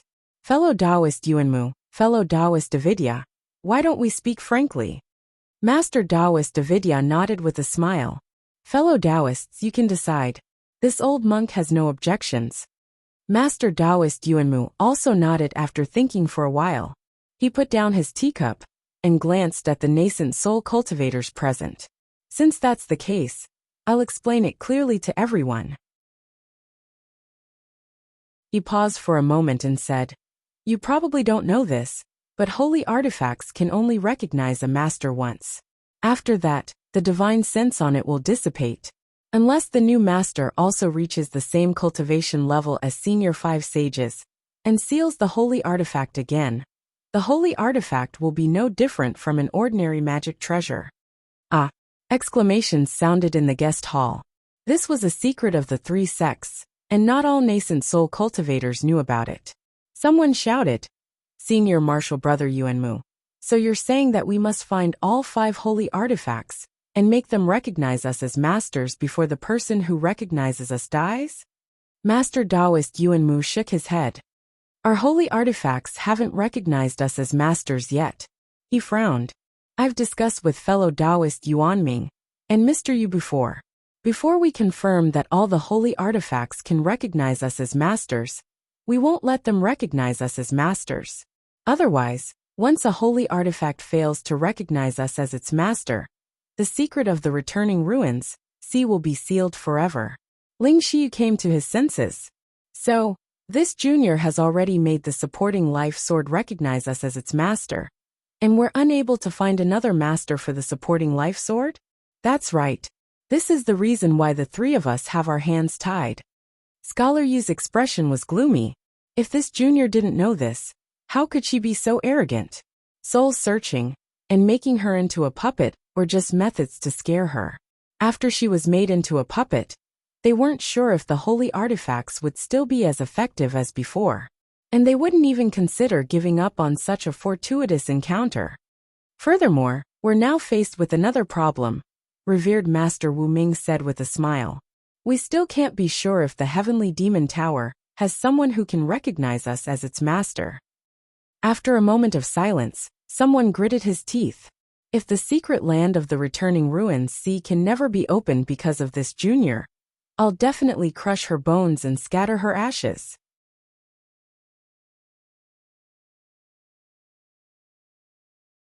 Chapter 447. Fellow Taoist Qin. Ling Yunhe called from outside. We can go now. Mo Tinga stopped cultivating and came out of the virtual sky world. This Ling Yunhe already knew her real name, but he stubbornly called her fellow Taoist Qin, saying he was used to it and didn't want to change it. She shook her head, put away the restrictions in the room, and walked out of the door. Ling Yunhe was actually a good person. If it weren't for their positions, they could be friends, but it was unlikely for now. She made up her mind to return to the celestial pole as soon as this matter was over. Unless her strength increased greatly in the future, she would never set foot in Yunzhong again. After offending so many nascent soul cultivators, it was better to stay away from them. However, she didn't think she was greedy. What she wanted was nothing more than a chance to enter the mysterious space of the Sea of Returning Ruins, to look for fated chances. As for these nascent soul cultivators, as long as she obediently played the role of a key, they might just kill her with a wave of their hands after she lost her usefulness. As for what Master Taoist Yuanmu said about accepting her as a disciple, not to mention that she had a master, even if she really entered Juyan's sect, they wouldn't train her like they did with Ling Yunhe. They would most likely give her some random things to send her away. Besides, she had the virtual sky world, so how could ordinary treasures be rare? Fated chances were the only thing she wanted. Fated chances. It was this word that thoroughly offended these nascent soul cultivators. Fated chances weren't endless. She had the Fuxing sword, so her chances of getting fated chances were greater than others. If she got the key fated chances, others wouldn't. But why should she give up the chance she got? Although she didn't have enough cultivation level, unfortunately, she had the Fuxing sword that they didn't have. Fellow Taoist Ling, don't we have to wait anymore? Ling Yunhe said. There's news about the demonic tower, so there's no need to wait. The seniors have announced the time, so those nascent soul cultivators will naturally rush to the secret place before it opens. Mo Tinga nodded to show she understood. This kind of opportunity was hard to come by, so she naturally didn't want to miss it. Following Ling Yunhe, she met those nascent soul cultivators again. After a few days, these nascent soul cultivators had calmed down. Their gazes towards her were no longer angry, but very cold.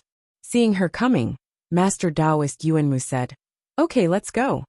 The other cultivators responded one after another, each using their own means, and stepping on their flying treasures. Ling Yunhe, Han Shizhi, and Zhu Wu were brought along by their respective masters. Seeing as no one was paying attention to her, Mo Tinga also waved her sleeves. A cloud appeared under her feet as she activated her cloud treading boots. All the nascent soul cultivators rose into the sky, turned into rays of light, and flew far away. One Leaf Island was just a small island. Almost all the cultivators were alarmed by the commotion. Most of the cultivators above the nascent soul realm had already received the news and left a long time ago. As for the core formation cultivators, they were both envious and jealous. Only a few of the bolder ones looked in the direction the light disappeared in and quietly followed it. Unfortunately, their efforts were futile. With the speed of a nascent soul cultivator, how could they keep up? Right now, Mo Tinga was using her cloud treading boots with all her strength. She even took out the land shrinking ruler to increase her speed. However, it was still too difficult to keep up with these nascent soul cultivators. If it weren't for the fact that they hadn't used their full strength, she would have been left behind long ago. Mo Tinga smiled bitterly in her heart. Why were these nascent soul cultivators so narrow-minded? They'd obviously agreed to her conditions, but they still had to watch her embarrass herself. In fact, these nascent soul cultivators were secretly surprised to see her barely keeping up with the group. Some of them even thought that since this female cultivator dared to discuss conditions with them, nascent soul cultivators, she really had some skills. They also remembered that her cultivation level was already in the peak stage of the core formation realm. As long as she had a fated chance, she could enter the nascent soul realm. At that time, she would be on the same level as them. With that in mind, those early-stage nascent soul cultivators no longer looked down on her. Emotienga had a hard time keeping up with them. The result of using all her strength was that her spiritual aura was draining too fast. She had no choice but to keep a high-grade restorative panacea in her mouth at all times. Despite that, she was still slowly being left behind. After flying for a while, Revered Avidya suddenly said, "Little fellow Taoist, let this old monk lend you a hand." As he said that, he waved his kasaya.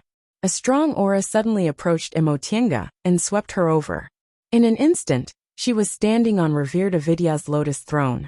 Emotienga heaved a sigh of relief, then cupped her hands to express her gratitude. "Thank you for your help, Senior." Revered Avidya smiled and said no more.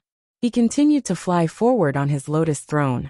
Among these nascent soul cultivators, Revered Avidya treated her quite well. More than 10 years ago, when he asked her to return the inescapable net, he didn't make things difficult for her. This time, when other cultivators made things difficult for her, he once again extended a helping hand. She secretly rejoiced that she returned the inescapable net so straightforwardly. It was probably because of this that this Revered Avidya had a slight favorable impression of her.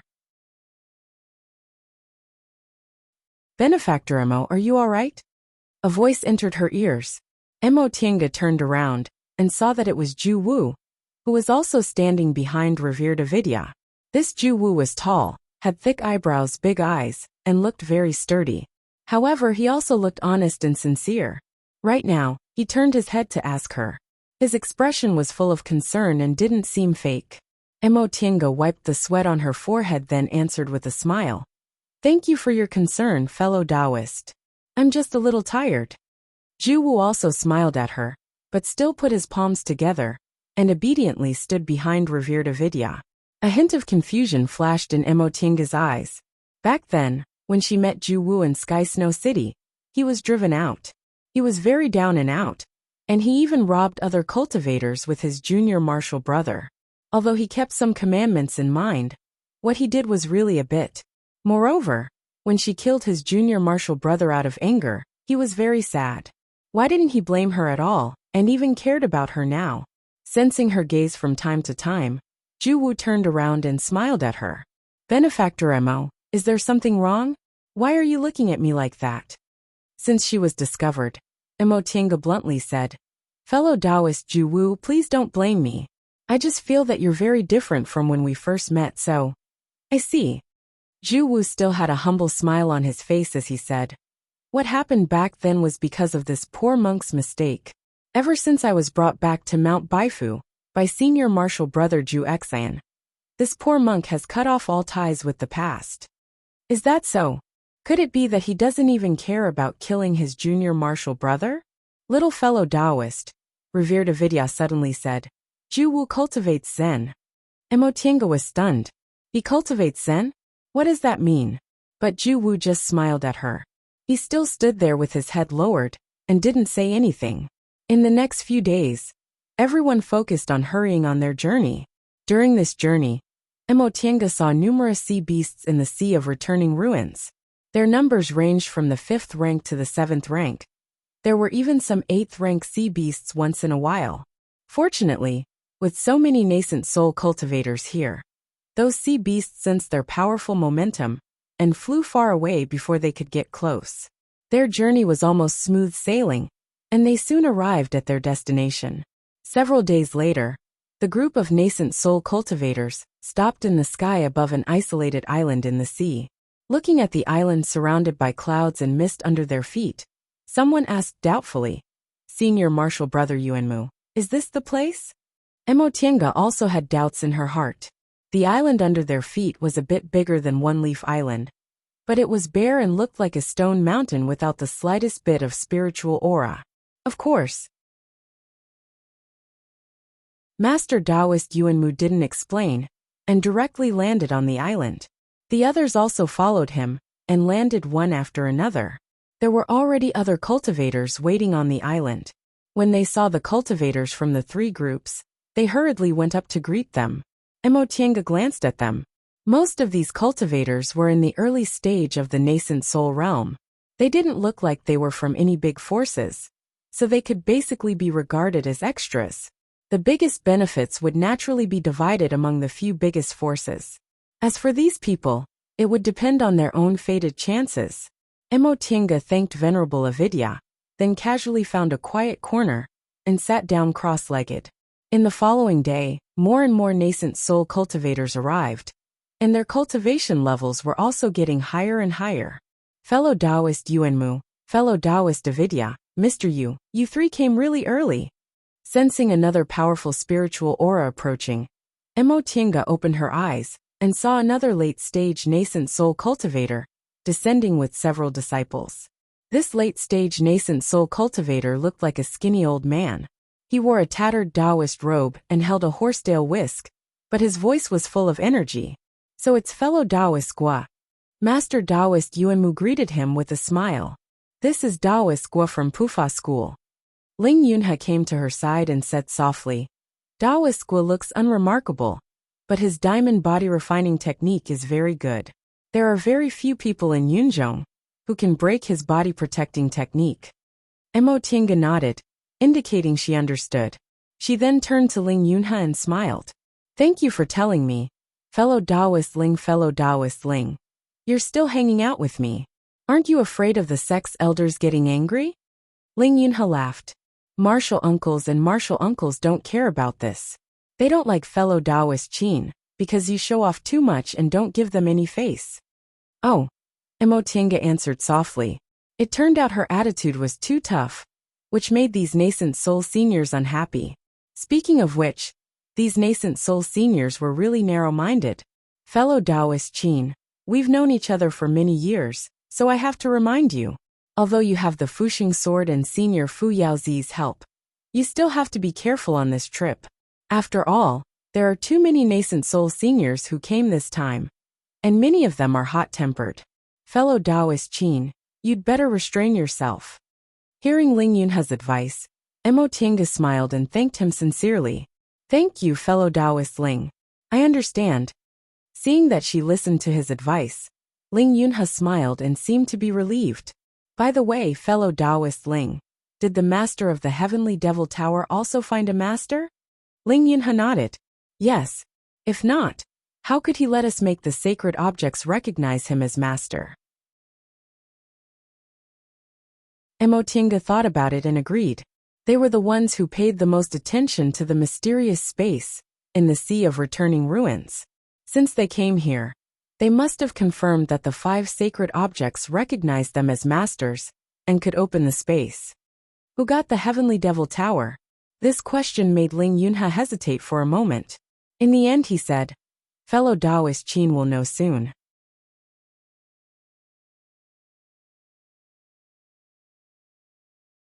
Chapter 448. Fellow Taoists, you're early. Another late-stage nascent realm cultivator arrived. Before he landed, he already greeted everyone with a loud voice. Emotienga looked up. This person had a bald head, a ring scar, a fat head, big ears, and a ferocious face. Even though he was wearing a kasaya, he still looked like a ruffian. This is Taolin Temple's venerable Xuxiang, Ling Yunhe explained to her.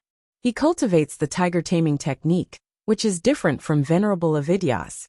Oh, Emotienga nodded to show she understood. She knew that there was more than one Buddhist sect. Judging from Reverend Nameless' actions, he should be from a relatively gentle and disciplined sect. This Reverend Void aspect, on the other hand, was much more laid back. This venerable Xuxiang has a strong momentum. His tiger taming technique should be famous for its tyranny, right? Yes, Ling Yunhe praised. Ling Yunhe praised. If Taoist Gua is the hardest tortoise shell, then Venerable Xuxiang is the sharpest stone. Emotianga couldn't help but laugh at this comparison. The next moment, she noticed the late-stage nascent realm cultivators were looking at them, so she quickly stopped laughing. Venerable Xuxiang scratched his head and asked, "Old Yuanmu, is this a disciple of your sect?"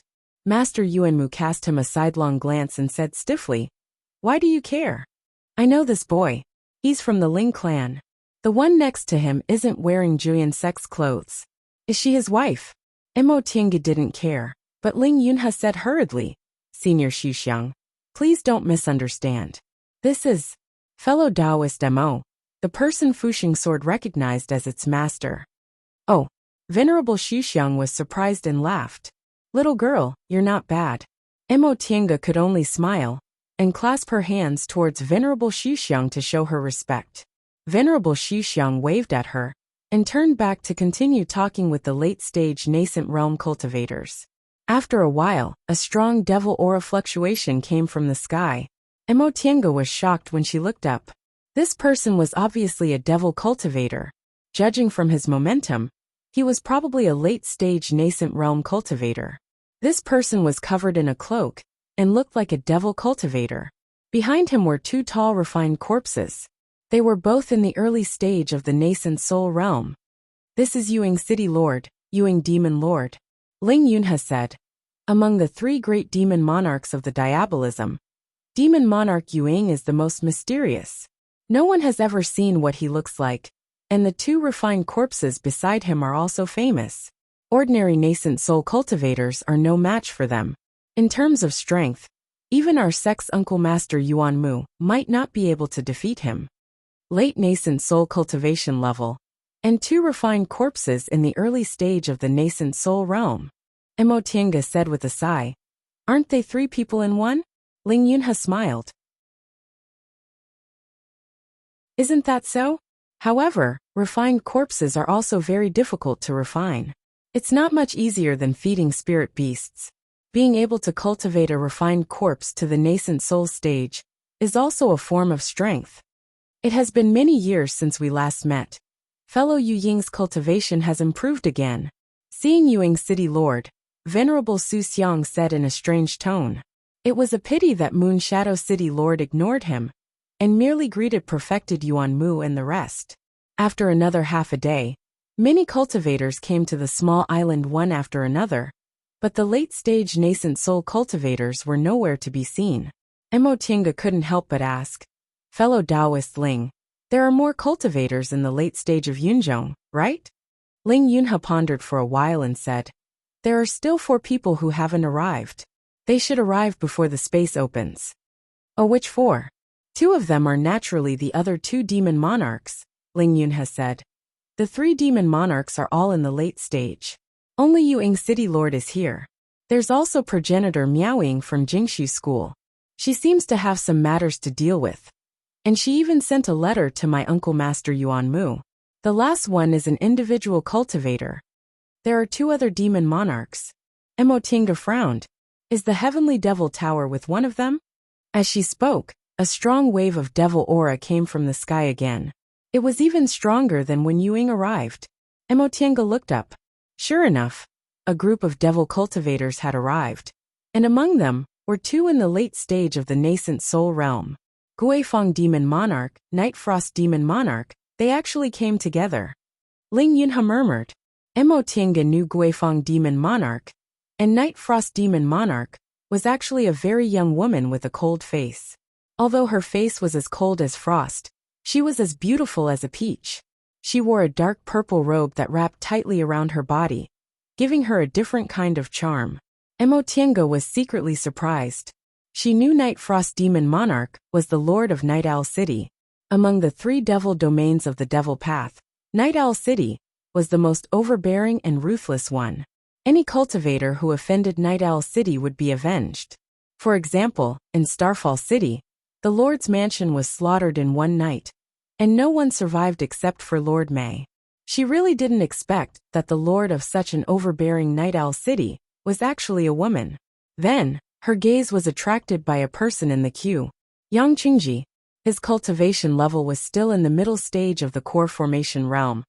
But he was in the middle of a group of nascent soul cultivators, following Guifang Demon Monarch closely. Could it be him? Among the core formation cultivators present, there were only Ju Wu, Han Shizhi, Ling Yunhe and her. The four of them were all people who had been recognized by the holy objects. During this period of time, only nascent soul cultivators came. There were no core formation cultivators, but Yang Qingji was clearly only a core formation cultivator. Yet he was in the queue. Fellow Taoist Guifang, fellow Taoist Night Frost, you two finally came. Master Taoist Yuanmu, and the others went to greet them. That Night Frost Demon Monarch only cupped his hands at everyone, and didn't even say a word. He just stood to the side with a cold expression. The others obviously knew this Night Frost Demon Monarch's personality, so they didn't care. Master Taoist Yuanmu still said to Guifang Demon Monarch enthusiastically, fellow Taoist Guifang finally came. Did everything go smoothly?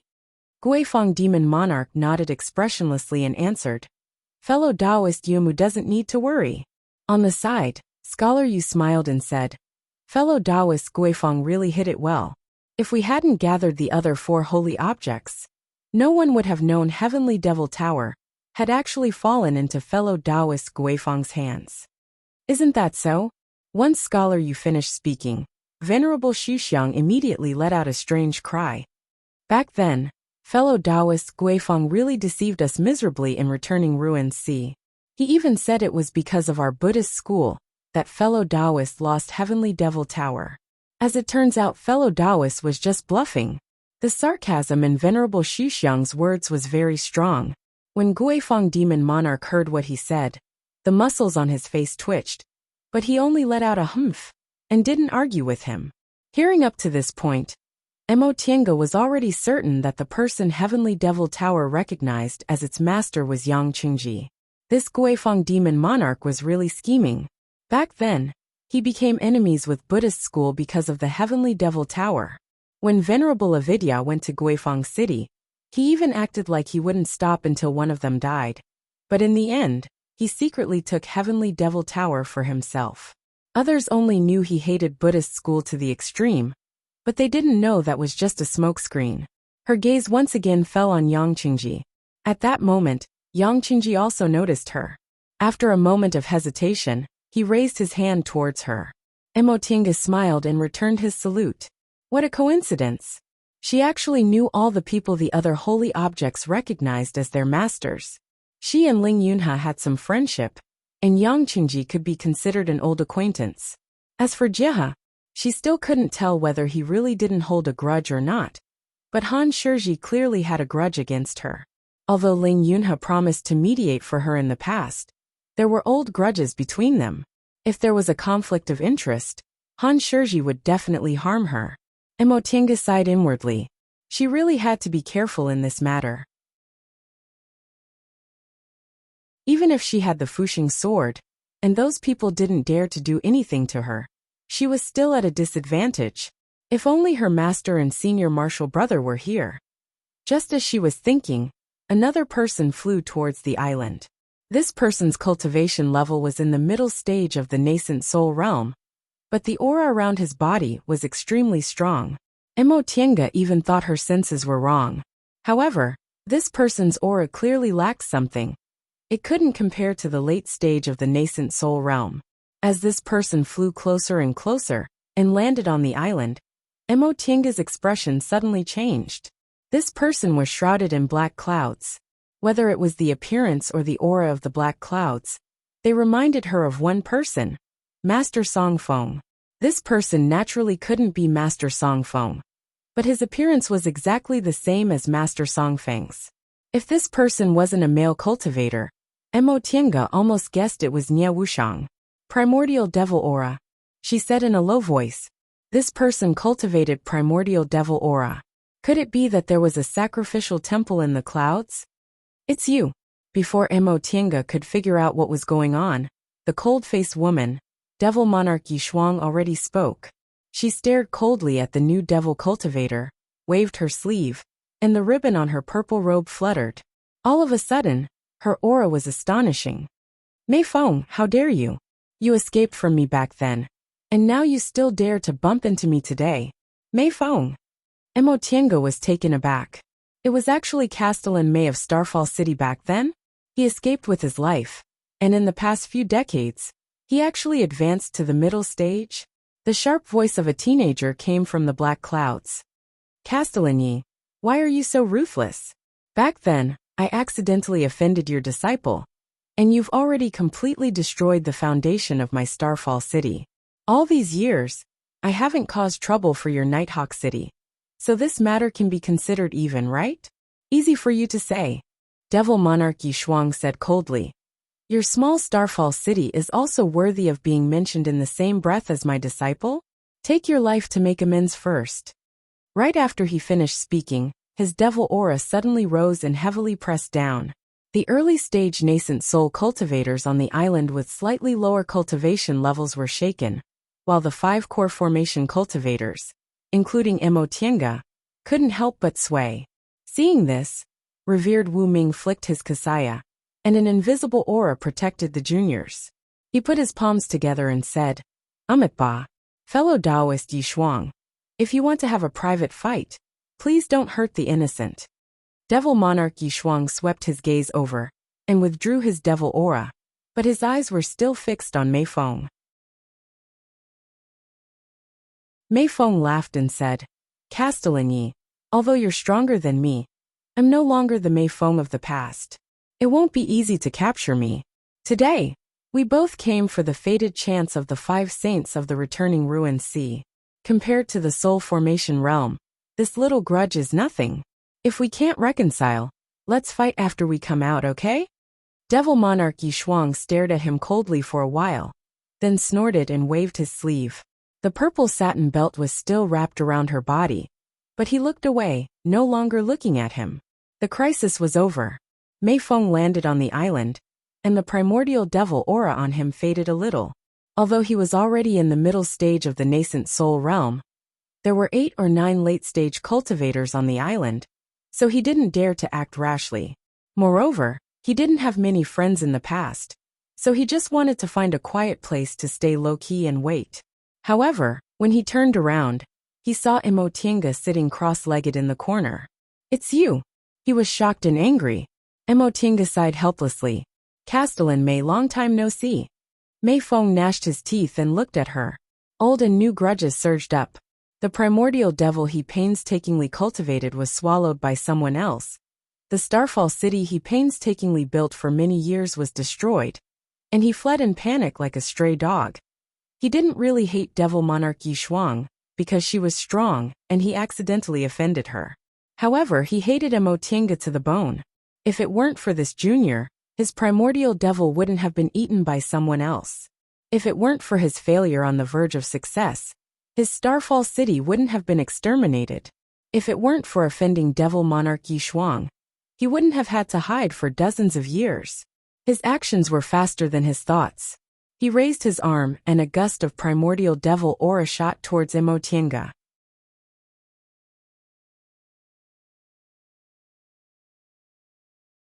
Chapter 449. The nascent soul cultivators didn't expect that Mei Feng would suddenly attack Mo Tiange. Mo Tiange chose a relatively remote corner, with only Ling Yunhe by her side. In the blink of an eye, the primordial devil aura had reached Mo Tiange's face. Whoosh!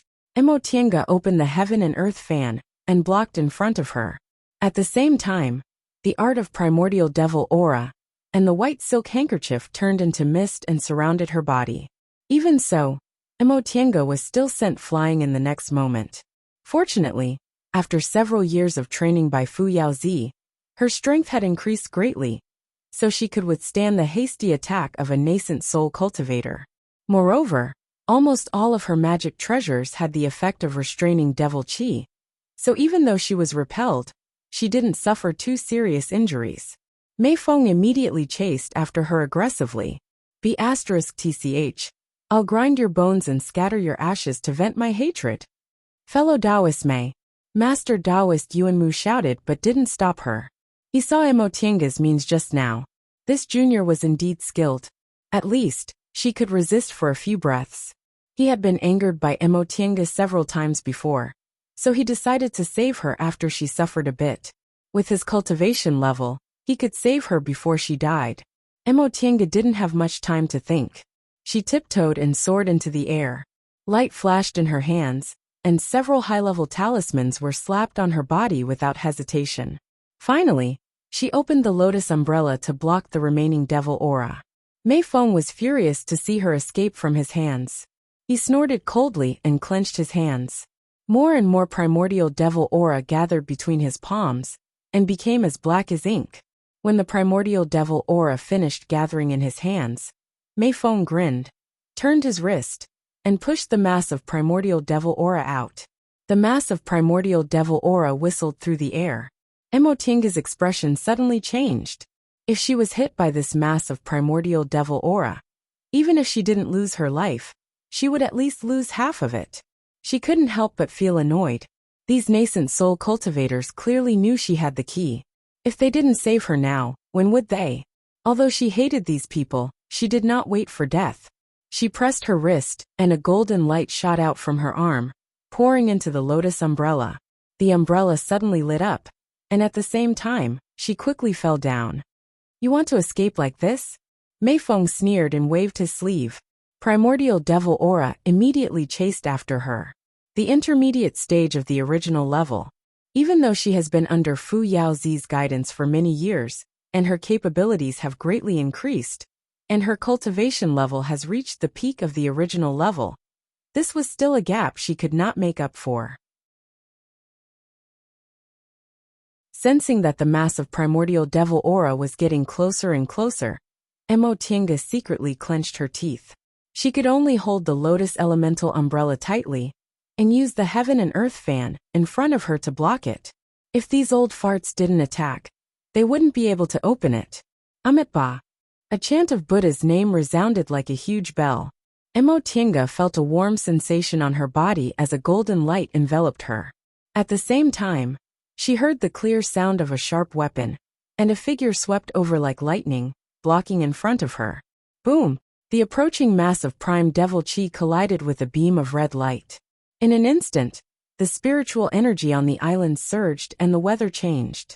When the light dissipated, Emodong Mountain was stunned. She stood there in a daze, letting the wind caused by the fierce aura fluctuations tear her around. She loosened her grip, and the lotus umbrella fell. After a long time, she found her voice and grabbed the sleeve of the person in front of her. The next moment she hurriedly rubbed her eyes. I'm not seeing things right? She sighed and pulled her hand away. You said you could take care of yourself. You've been gone for more than 50 years without any news. As soon as I saw you, you were fighting with your life. How did you take care of yourself? His voice carried a hint of complaint, but it was also full of concern. After confirming the person in front of her wasn't an illusion, Emotienga grabbed his hand and looked around. She wanted to say something, but after a long time, she only said, how did you become like this? She knew the pure yang technique could also preserve one's appearance. For so many years, his appearance had been maintained at the age of 23 or 24. Although the person in front of her wasn't old, he was obviously a few years older. There was even white hair on his head. What the hell happened? Seeing her appearance made Qinshi laugh. He gently patted her head and said, I'll tell you later. Emotienga regained her composure. She thought about the situation in front of her, took a deep breath, and suppressed her excitement.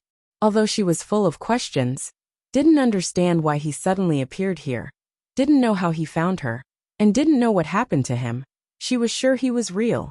These things could be asked in detail later. Fellow Taoist. Upon seeing Qin Shi, Master Taoist Yuemu narrowed his eyes and looked up at Progenitor Miaoying, full of questions. Progenitor Miaoying was a dignified Taoist nun in her 30s. She wore a plain Taoist robe and held a horsetail whisk in her hand. She always had a smile on her face, looking very friendly and kind.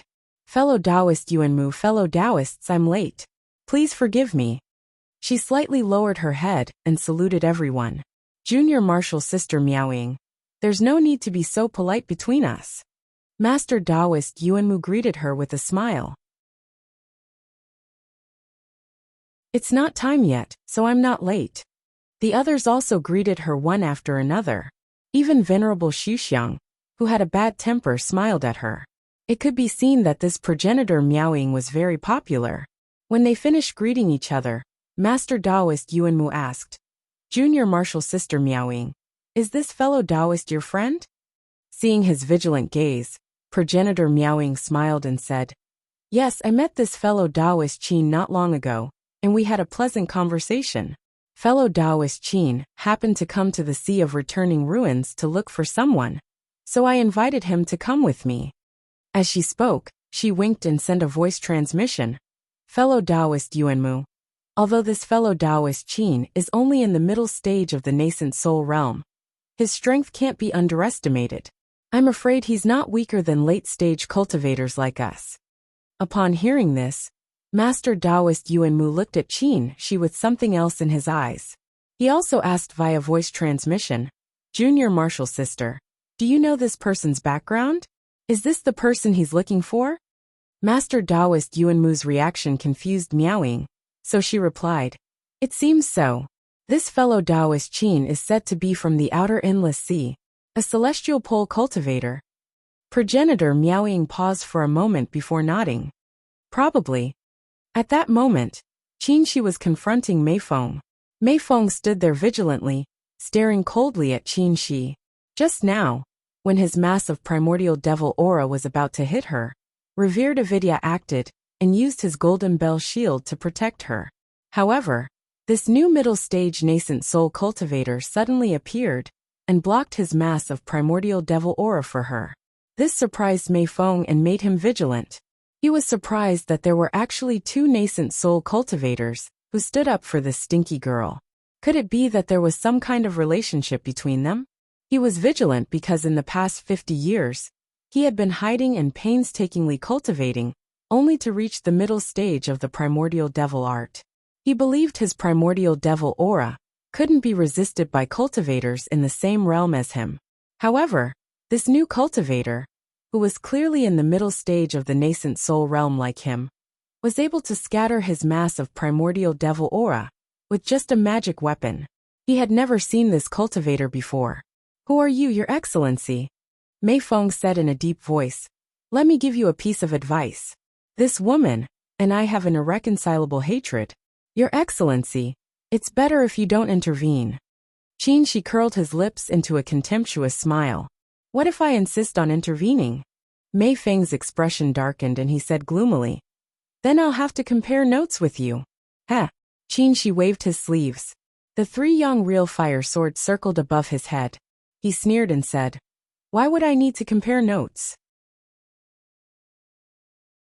It's better to fight with my life." "You." Mei Feng's expression suddenly changed. If he still couldn't see the relationship between this cultivator and that bitch, he would be blind. However, this person's attitude made him unhappy and puzzled. An unknown cultivator actually dared to threaten him. The mysterious space was about to open, but this person was so reckless and wanted to fight with him with his life for a woman. "Fellow Taoist Mei," Master Taoist Yuanmu called out. He looked at Mei Feng and said faintly, "I advise you to stop." "Fellow Taoist Yuanmu." Mei Feng was stunned when he heard Master Taoist Yuanmu's words. Then he said, "She's just a core formation junior, and not a disciple of Juyin sect. Why are you protecting her?" Master Taoist Yuanmu's expression was calm, but inadvertently cold. He was the top cultivator in Yunzhong, and also the head Grand Supreme Elder of Juyin sect. He was someone who could shake the cultivation world in Yunzhong with a stomp of his foot. Mei Feng was just an ordinary early-stage nascent soul devil cultivator before. Even though he had advanced to the middle stage now, and his strength was quite extraordinary, he still didn't care about him. "Fellow Taoist Mei, didn't you ask clearly before you did something? This little friend Mo is the person the Fuxing sword has recognized as its master. If you kill her, not only will we all come here in vain, but the mysterious space and sea of returning ruins will never appear again." When Mei Feng heard this, he was shocked. "What? Fellow Taoist Yuanmu is right." Revered Avidya smiled and said, "Therefore, fellow Taoist Mei, we absolutely won't watch you kill this little friend." Mei Feng had to believe what the two late-stage nascent soul cultivators said. His expression kept changing. One moment, he glared fiercely at her, the next moment he looked hesitant. In the end, he clenched his teeth and snorted coldly. That being the case, I'll let you live for a while longer. Master Taoist Yuan Mu and revered Avidya were very satisfied with what Mei Feng said. Compared to the mysterious space and sea of returning ruins, what was a small core formation cultivator? No matter how big their hatred was, it couldn't compare to a fated chance in the deification realm. Unfortunately, they weren't satisfied for long. Qin, she said coldly. Your Excellency, do you want to retreat unscathed? Mei Feng was stunned, then anger appeared on his face. I don't care anymore, so what else do you want? You're just a core formation female cultivator. Do you really want to fight me to the death? Humph. Qin, she stared at him and said coldly. Unfortunately, the core formation female cultivator you mentioned is my Dao companion. You want to take my Dao companion's life, yet you still ask me what I want.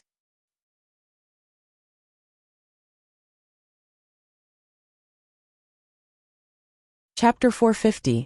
As soon as Qin she said that, the scene became quiet. Mei Feng was startled.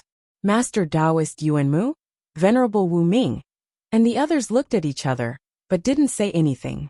The meaning of the word Dao companion to cultivators was thought-provoking. The so-called Dao companion was a companion who sought immortality in Dao, which was also what cultivators called husband and wife. In this cultivation world, any relationship was unreliable, but Dao companions were undoubtedly the closest kind of relationship. This was because, generally speaking, Dao companions were the only kind of relationship that one had decided on. Blood ties couldn't be chosen, and master-disciple relationships were often full of benefits. As for Dao companions, although there were also those who united because of benefits, the possibility was much lower than others. For most people, Dao companions were the companions they chose on the path to immortality. Cultivators were usually very vigilant. Since they had decided on a companion, it was, relatively speaking, the person they trusted the most. Over a long period of time, when two people accompanied each other, their feelings were usually the deepest. From this point of view, hurting someone's Dao companion was no different from hurting the person themselves. Therefore, when Master Taoist Yuan Mu and the others heard Qin Shi's words, they didn't plan to stop him. A middle-stage nascent soul cultivator wouldn't have any face if his Dao companion was chased by others, and he didn't care. Besides, as long as the little girl recognized by the Fuxing sword was fine, what did it matter if others killed her? There was still one less person to fight for the fated chance. However, they originally thought that although this core formation junior was likely to be a disciple of a large sect or clan in the outer endless sea, she had no foundation in Yunzhong and didn't need to worry at all. But now, her Dao companion was also in Yunzhong, and this person was actually in the middle stage of the nascent soul realm. Master Taoist Yuan Mu couldn't help but look at Miaoying progenitor. Just now, Miaoying progenitor said that although this fellow Taoist Qin was in the middle stage of the nascent soul realm, his methods and divine abilities were very extraordinary, and probably not weaker than late-stage cultivators like them. In that case, this person had to be taken seriously. Scholar, you obviously had the same concerns. He looked at Qin Shi, then turned to Master Taoist Yuan Mu and whispered, Fellow Taoist Yuan Mu, this situation. Master Taoist Yuan Mu sighed slightly and also replied, What do you think, Mr. Yu? Although this scholar Yu was not as good at using money and power, he was wise and resourceful. His thoughts often went straight to the point. It was thanks to his idea that the three sects had joined hands to search for the ruins of the 5 saints. Scholar Yu said, As long as our 3 sects are united, fellow Taoist Miaoying, fellow Taoist Gua, and the others will definitely stand on our side. As for a mid-stage nascent soul cultivator, we don't need to worry too much, but if that's the case, we won't be able to control this junior. Scholar Yu sighed and nodded. After a moment's thought, he added, In truth, we can already tell from what happened on One Leaf Island that this junior isn't someone who is willing to be controlled. He dares to negotiate with our 3 sects on his own. She has Senior Fu Yaozi's guidance, so I'm afraid she has already prepared an escape route. We might not be able to do anything to her. What Mr. Yu said makes sense. Immortal Yuanmu pondered for a moment. Since that's the case, we'll let her be. As long as she obediently opens the space and doesn't cause us any trouble. The others did not know about the secret voice transmission between Immortal Yuanmu and Scholar Yu, but they all saw their attitude of staying out of the matter. In fact, the other cultivators were eager for the two to fight. Many of them had grievances among the nascent soul cultivators, but they were worried that the space was about to open and the fortuitous opportunity was rare. So they tacitly did not bring up old grievances.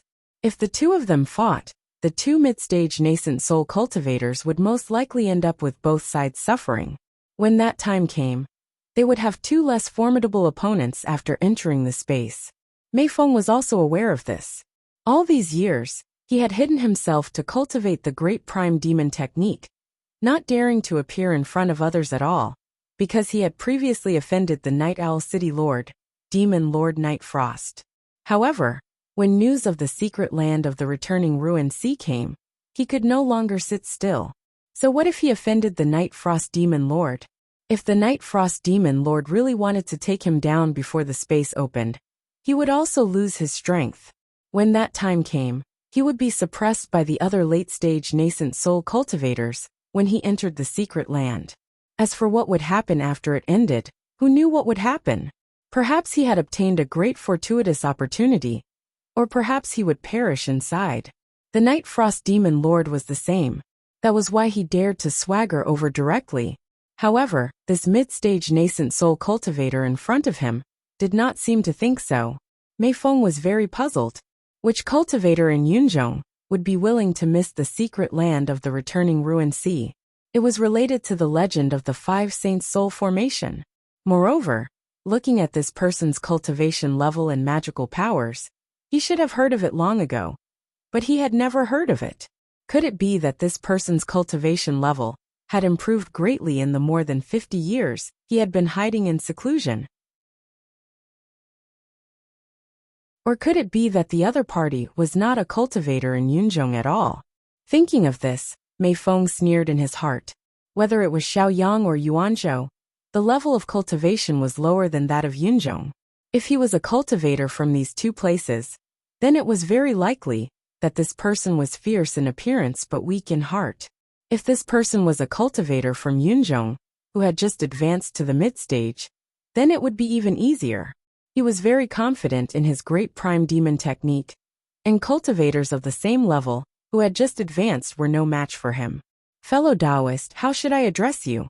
Which large sect are you from? Mei Feng asked. He was only worried about one thing. If this person was a newly promoted Grand Supreme Elder of a large sect, then he would have to consider the force behind him. Qin, she said faintly. My surname is Qin, and my Taoist name is Shoujing. As for my sect, you don't need to worry about it.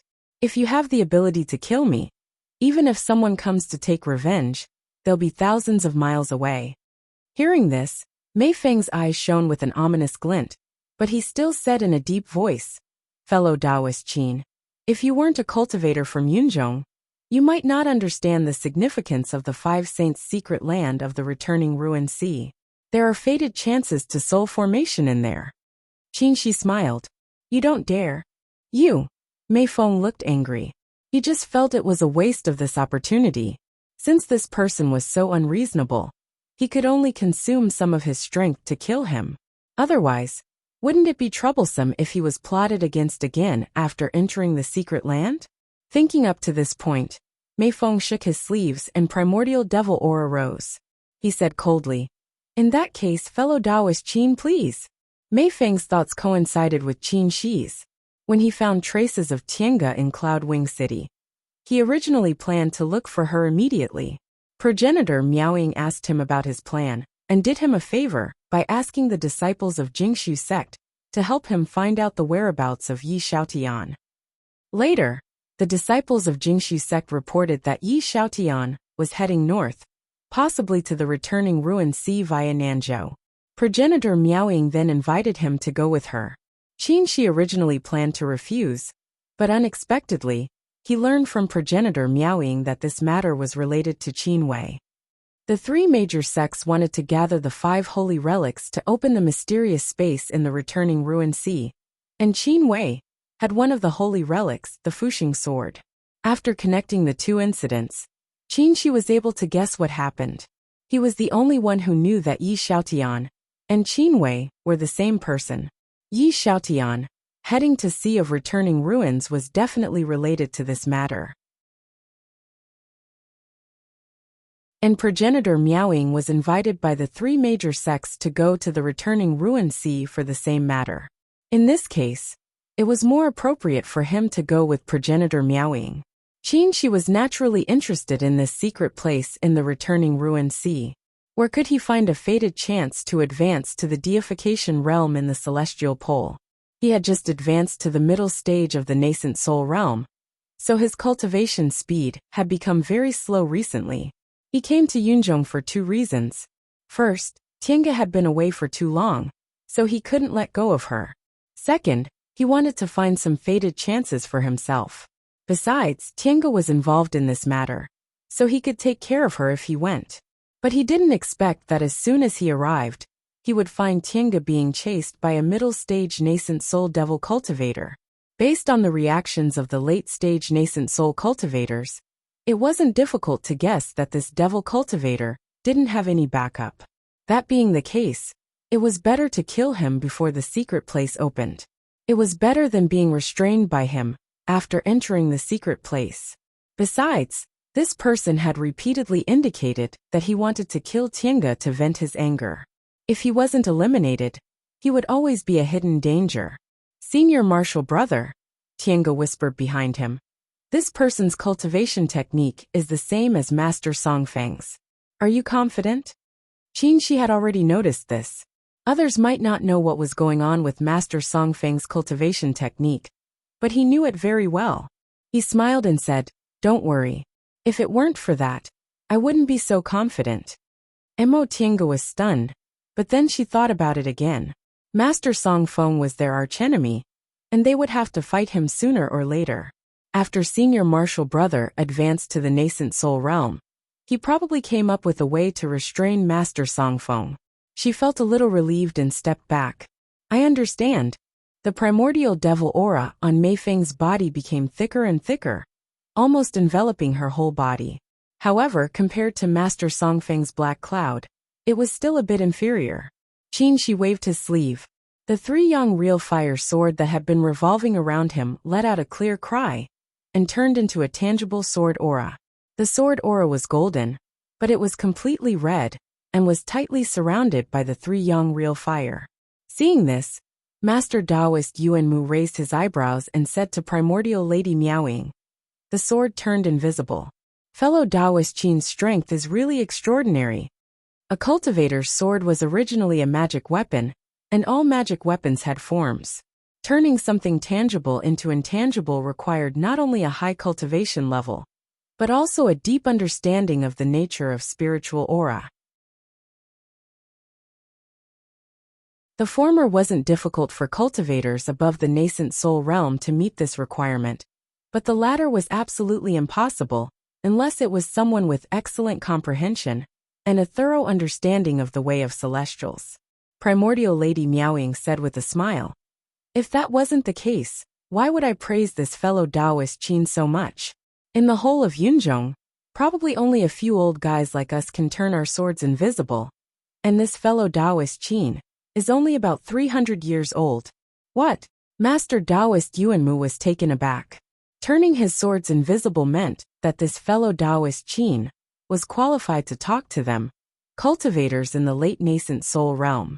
However, his lifespan was only 300 years old, which was a bit shocking for a powerful middle-stage nascent soul cultivator. Primordial Lady Miaoying still said with a smile, "Fellow Taoist Yuanmu, you're a top genius cultivator in Yunzhong. As far as I know, you advanced to the late stage of the nascent soul realm after you were 500 years old, right? And I'm even worse than you. I only advanced to the late stage when I was 700 years old." Master Taoist Yuanmu took a deep breath and looked at Qin Shi with a meaningful gaze. I thought Yunzhong had the highest cultivation level among all the continents, but now it seems I underestimated him too much.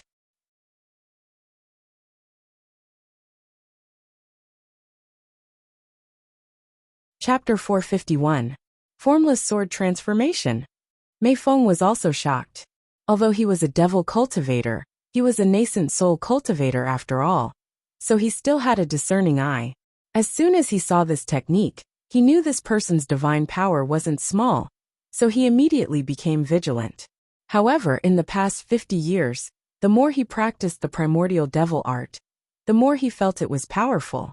The techniques he practiced before couldn't be compared to it at all, and his body was tempered by the primordial devil aura to become extremely sturdy.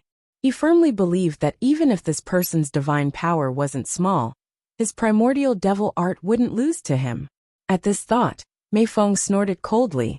His feet didn't move, but his body also melted into the black fog and floated in the air. Qin didn't move, but the sword aura formed by his 3-yang real fire sword was constantly changing. One sword aura turned into 2, 2 into 4, 4 into 8. In an instant, it turned into over 100 identical sword auras. These sword auras revolved around him at a regular speed, forming a sword formation. Each sword aura emitted a strong momentum. Seeing this, Mo Tiange operated the art of primordial origin to protect herself, but she was very happy. Although she hadn't advanced into the nascent soul realm, she could see that Qin Shi's method clearly showed that he had cultivated the sword art accompanying the 3-yang real fire sword to a very high level. The divine power he practiced was good at destruction and famous for its power. Now that he'd cultivated the 3-yang real fire sword to this stage, even if he were to fight against Master Song Feng, he'd still have the power to fight. But this Mei Feng obviously didn't practice the primordial devil great technique deeply, so he was far inferior to Master Song Feng. As soon as he saw Qin Shi's sword formation, Mei Feng's expression changed, and he immediately decided to make the first move. As the black aura on his body became thicker and thicker, wind suddenly blew on the island. The wind became stronger and stronger, carrying black devil aura, and even covering the sky. This kind of movement made the nascent soul cultivators on the island change their expressions. Mei Feng's strength was also extraordinary to be able to cause such turbulence. Seeing this, the 3 devil monarchs all frowned. They practiced devil techniques, so it wasn't difficult to see that this devil technique was very advanced. The 3 of them secretly compared whether Mei Feng's devil technique was more advanced than theirs. Taoist Yuan Mu, this Mei Feng is also very strong. This battle is going to be interesting. Scholar Yu tapped the fan in his hand and said with interest. Reverend Yuanmu smiled and asked, "In Mr. Yu's opinion, which of the 2 will win?" Scholar Yu stroked his chin and shook his head with a smile. One Taoist, one devil, each with their own unique moves. It's hard to say. In terms of cultivation, the 2 of them weren't too far apart. In terms of methods, one had formless swords, while the other had monstrous demonic energy. They both had their own divine abilities. Amitabha, Paragon of Vidya chanted the name of Buddha and said with a smile, "These 2 fellow Taoists have extraordinary divine abilities. I'm afraid that both of them will suffer heavy injuries." Progenitor Miaoying's eyes flickered when she heard this. She said, "I have a different opinion." "Oh," Reverend Yuan Mu asked. Junior Marshal Sister Miaoying has always had a unique insight. "What did you see?" Progenitor Miaoying smiled and said, "This is not a friendly duel, but a fight to the death." This was suggested by fellow Taoist Qin. Scholar Yu's eyes flickered. He seemed to understand something. Junior Marshal Sister Miaoying means, in the current situation, the mysterious space in the Sea of Returning Ruins is about to open. His Taoist companion is among the nascent soul cultivators, and urgently needs help. But fellow Taoist Qin chose to fight to the death with a cultivator of the same realm. Isn't he afraid that his Taoist companion will be alone and helpless if both of them suffer heavy injuries? From what I know these days, this fellow Taoist Qin isn't a fool. When the late nascent soul cultivators heard this, they all fell silent. In that case, this fellow Taoist Qin was 80% sure he could kill Mei Feng?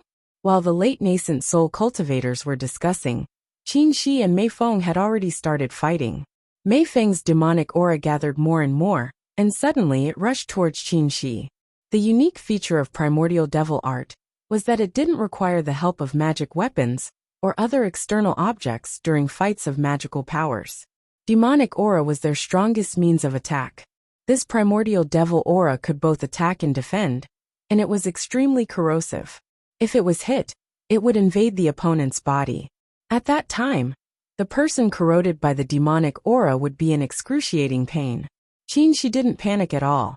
The sword aura formed by the 3 young real fire swords around him suddenly shone brightly. The golden light flickered, and the red light was dazzling, turning into a sea of sword lights. Boom!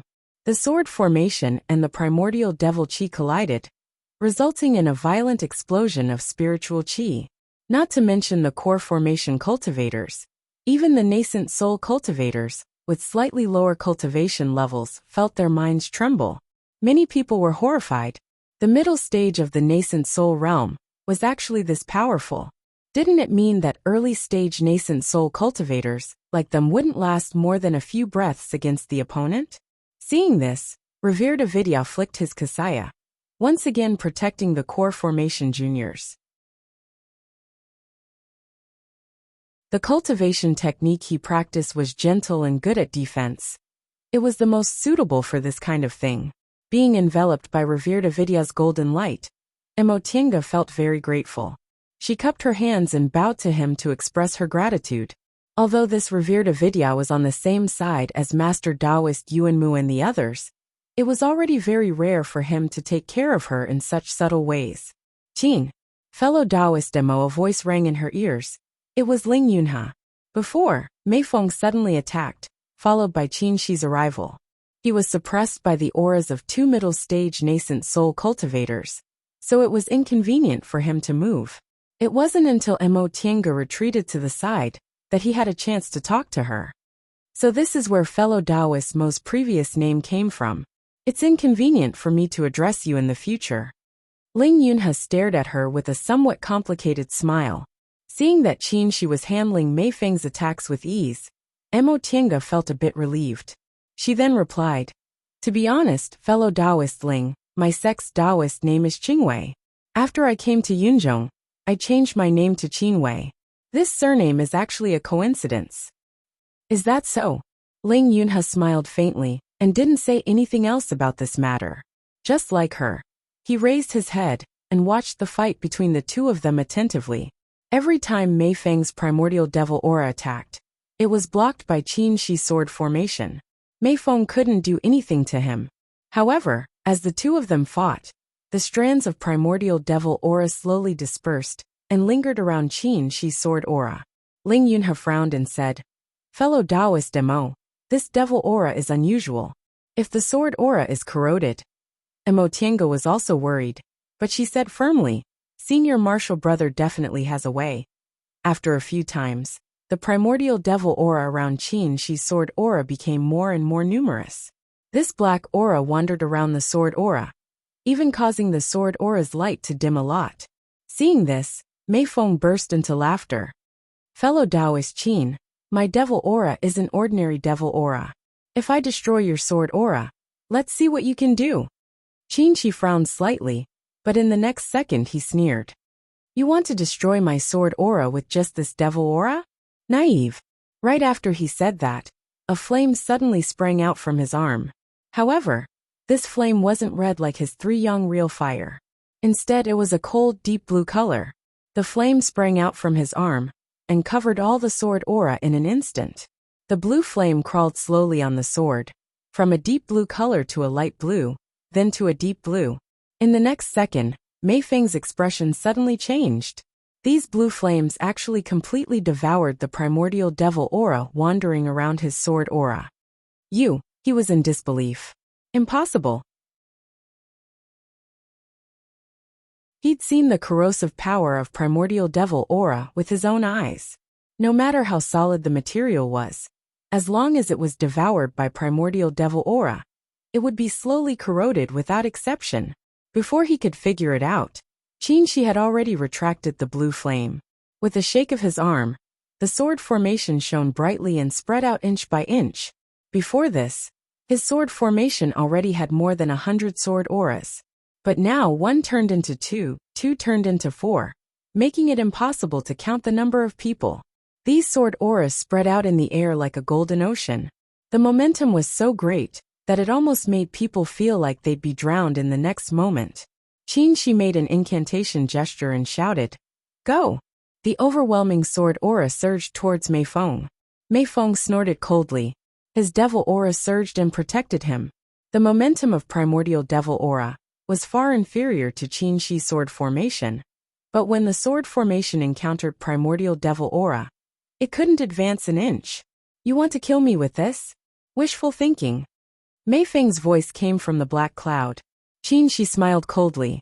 Suddenly, several sword auras sprang out from his arm, but it was an even smaller sword formation. This small sword formation didn't have the vast momentum from before, nor did it have a dazzling light. Instead, it was faint blue and silently flew towards Mei Feng. Puff puff. Two light sounds rang out in succession.